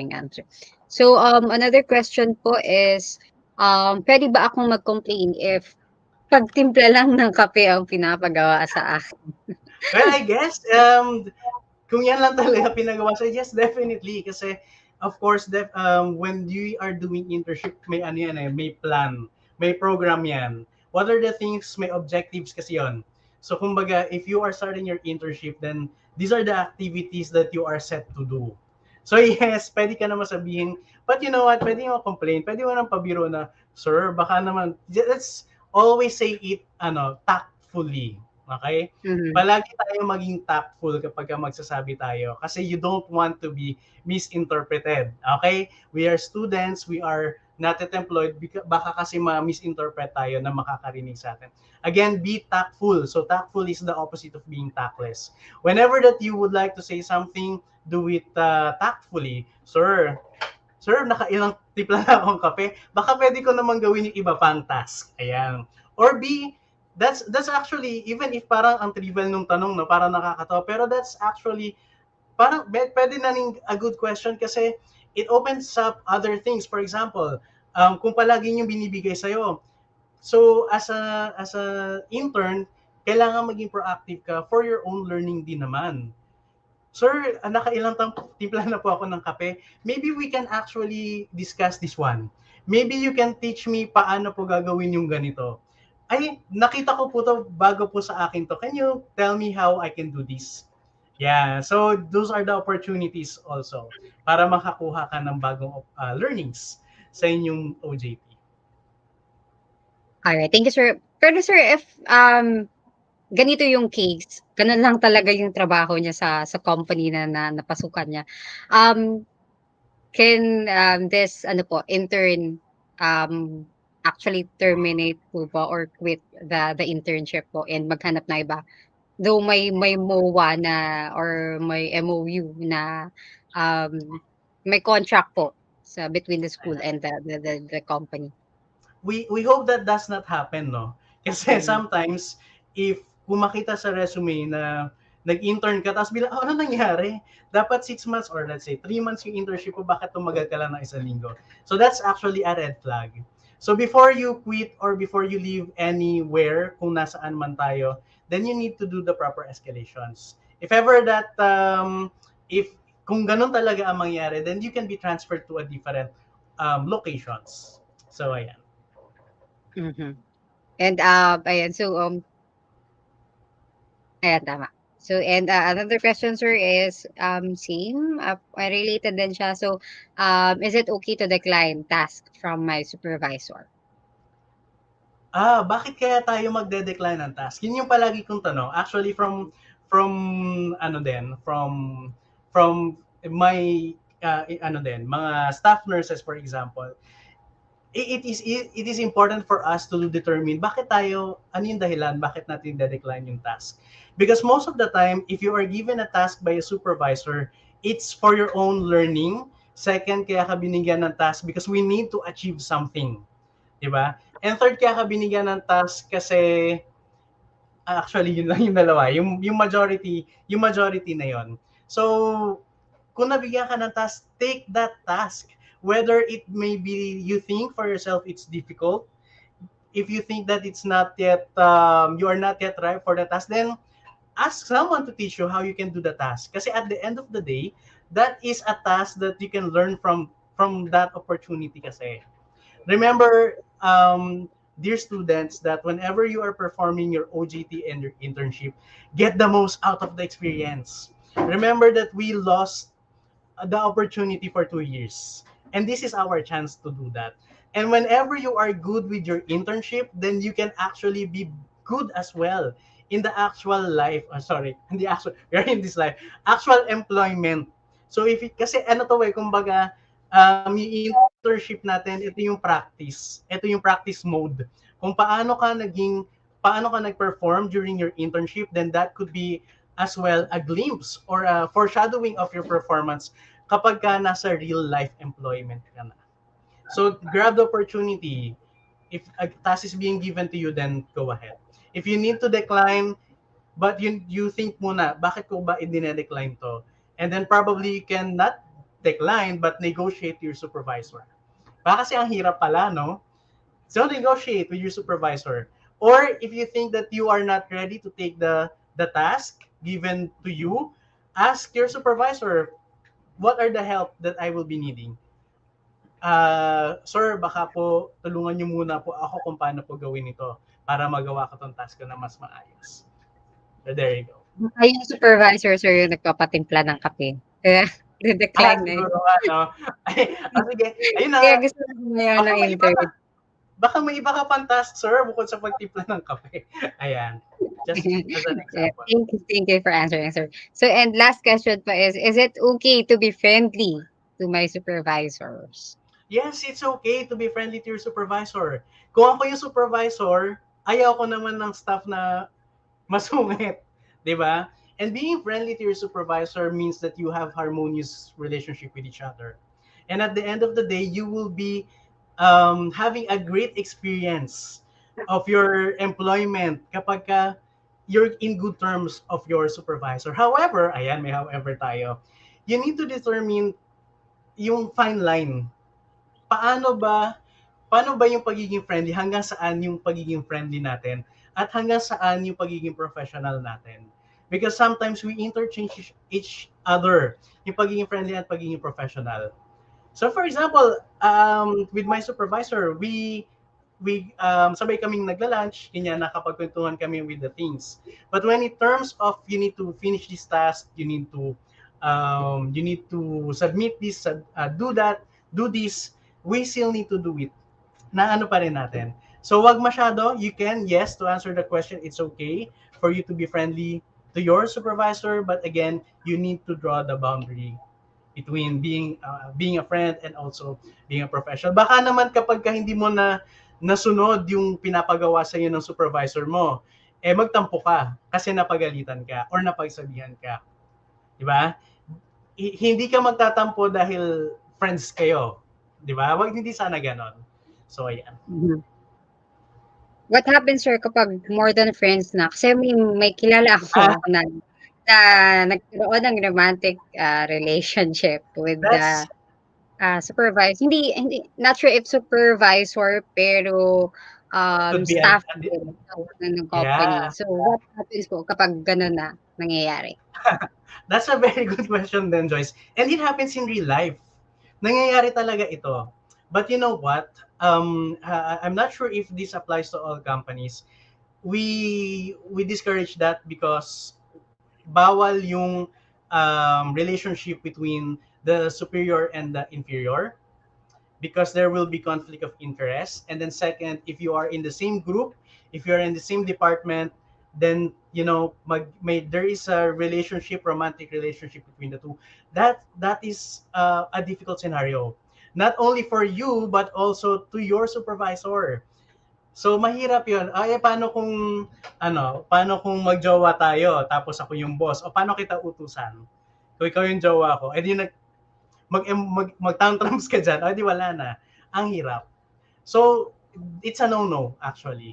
It can happen, it may happen, but we discourage that. And it's a challenging thing to break.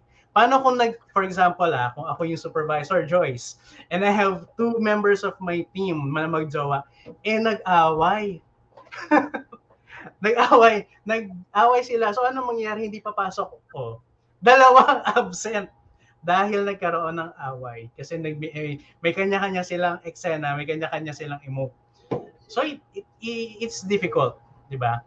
So therefore, if we are in the workplace, as much as possible, we limit ourselves. We should see only our workmates in the same department as professional, as having a professional relationship only.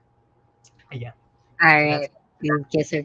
Sir, yung kakilala namin butik hindi maka-graduate kasi nalaman ng university. So, ayan. So, pero dahil kaibigan, ayan, binakapan na kunwari, hindi totoo, ayan. Pero, yung nagkatuluyan sila. So, ngayon nagkatuluyan sila. Ayan, may baby na sila. And if ever that happens, that's good. Kung masaya sila, sige, go ahead. Pero yun lang talaga ang hirap pagka yung professional life natin. Ayun, anyways. And ayan, thank you, sir, for answering all our questions. So, I think no more questions na po from audience, and satisfied naman sila, I think. So, thank you, sir, for sharing your time and your knowledge for this session. Thank you so much, Sir Julius. And of course, before we go backstage, here's a certificate of appreciation from Phinma Education and University of Pangasinan, Phinma, and Phinma UPang College, Urdaneta. So, the certificate of appreciation is hereby given to Mr. Julius Vinluan for being the resource speaker during the PEP Talks, pre-employment preparation with the topic Do's and Don'ts to make the most in internship. So, given the 17th day of October 2022, signed by Sir Justin Choi de Castillo, Linkages Manager, Alumni and Corporate Engagement of Phinma University of Pangasinan, and Sir Albert L. Gamboa, Chief Operations Officer of Phinma University of Pangasinan. Thank you so much, sir. Maraming salamat po. Thank you, sir. Wish to have you on our next set of webinars. You too more. Bye. Thank you, sir. And of course, sa mga interested na mag-apply kay Makati Medical Center, you may submit your resume link at www.jobs180.com/Makati Medical Center. Ayan. So, okay, so to our audience, thank you for staying, and we hope that you learned and enjoyed the session. And if may tanong pa po kayo, you may send us a message sa aming facebook.com/jobs180. Alright, so to officially close our program, may we invite Mr. Justin Choi L. Castillo, the Linkages Manager of Alumni and Corporate Engagement, for the closing remarks.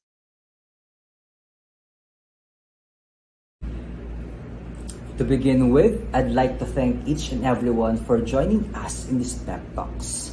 My deepest gratitude to those who organized this event, especially the Jobs 180. I also want to thank the participants who attended this talk and raised pertinent questions. When it comes to preparing for job interviews, you will find a ton of tips on the internet, such as do's and don'ts, how to dress properly, and answer hard interview questions. But today, we are here to help you in improving your basic skills and preparing for your career. I believe that each and everyone understood and learned the different topics in pre-employment preparation. There are a few points that I would like to highlight following today's discussions. First, keep your resume clear and concise. Second, know all the credentials of the company and the job you are applying for. Third, be on time. Fourth and last, maintain confidence during the interview. The takeaways of this webinar will further help in recognizing one's strengths, skills, and interests that will help prepare you for the job interview. So let this be an opportunity for you to prepare as early for your growth as an individual.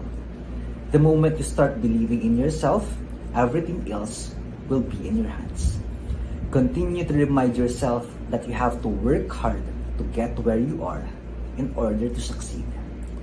This is a reminder that every one of us has its own capabilities and willingness to learn from failures. I sincerely hope that after this webinar, you will be able to put all insights and tips into practice. I'll end my message by saying, success is not final.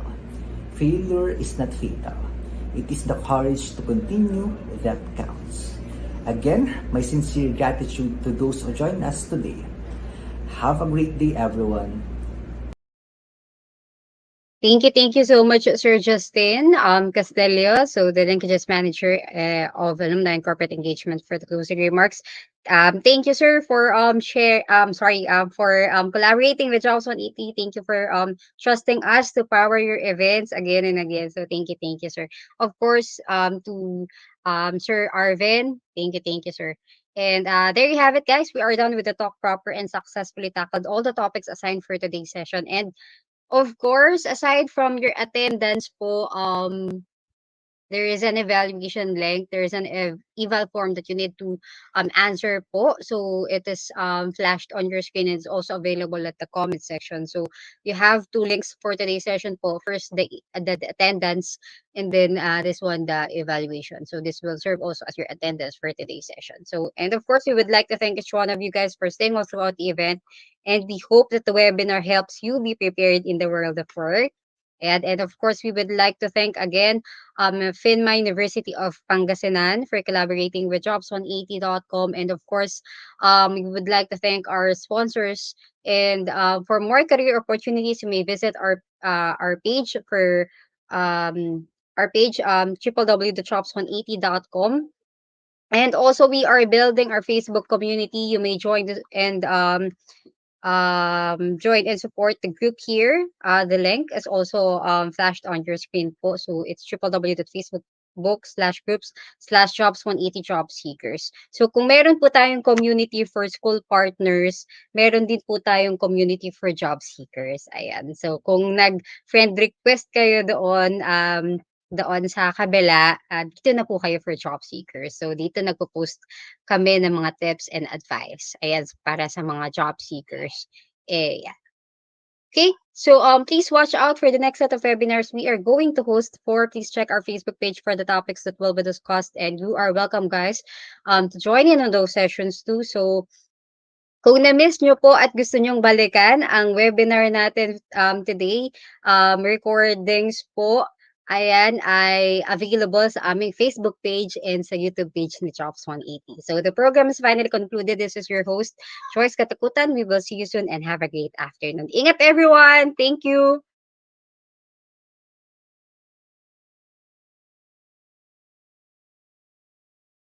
Welcome to Phinma Education. Each year, we work with thousands of students like you as you join our schools. Pero, madalas, behind the scenes lang kami. We are the Alumni and Corporate Engagement Unit, or ACE, and we're here to help. We work a lot with partner companies and organizations.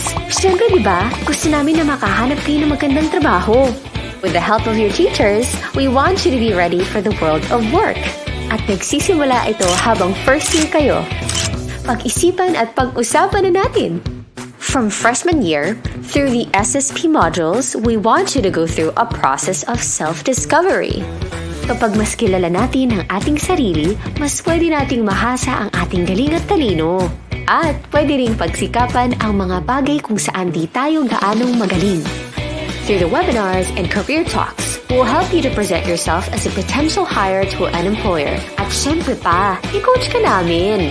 Oh, by the way, the internships with employers are important because this gives you an actual job experience which you can put in your resume.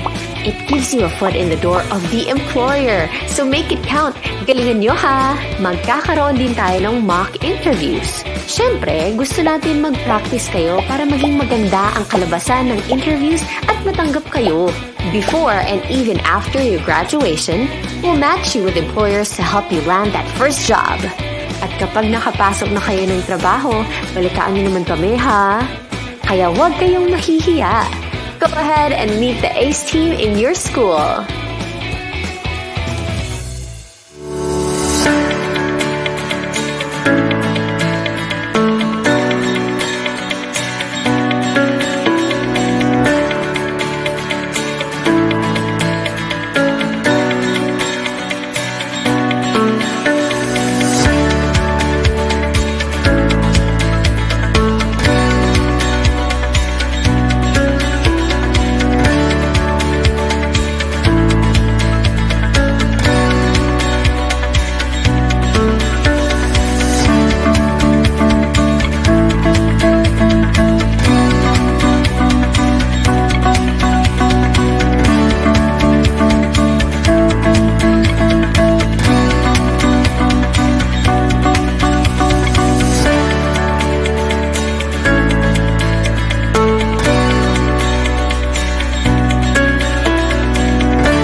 The clinical trial market as we know it is about to change. We're revolutionizing the current state aligned to disparate, slow, and often manual processes. Optum's vision is to transform the drug development process to one that is centered and grounded in real-world patient behavior and physician practice. Optum's ability to access this unique network and fold in the strongest data and analytics expertise will enable us to jointly bring life-saving drugs to the patients who need it most. Join us in this partnership to bring our shared vision for real-time, real-world healthcare research for real patients.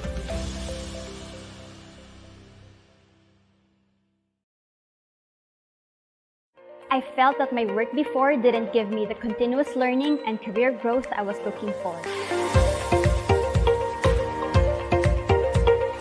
Hi, I'm Isa.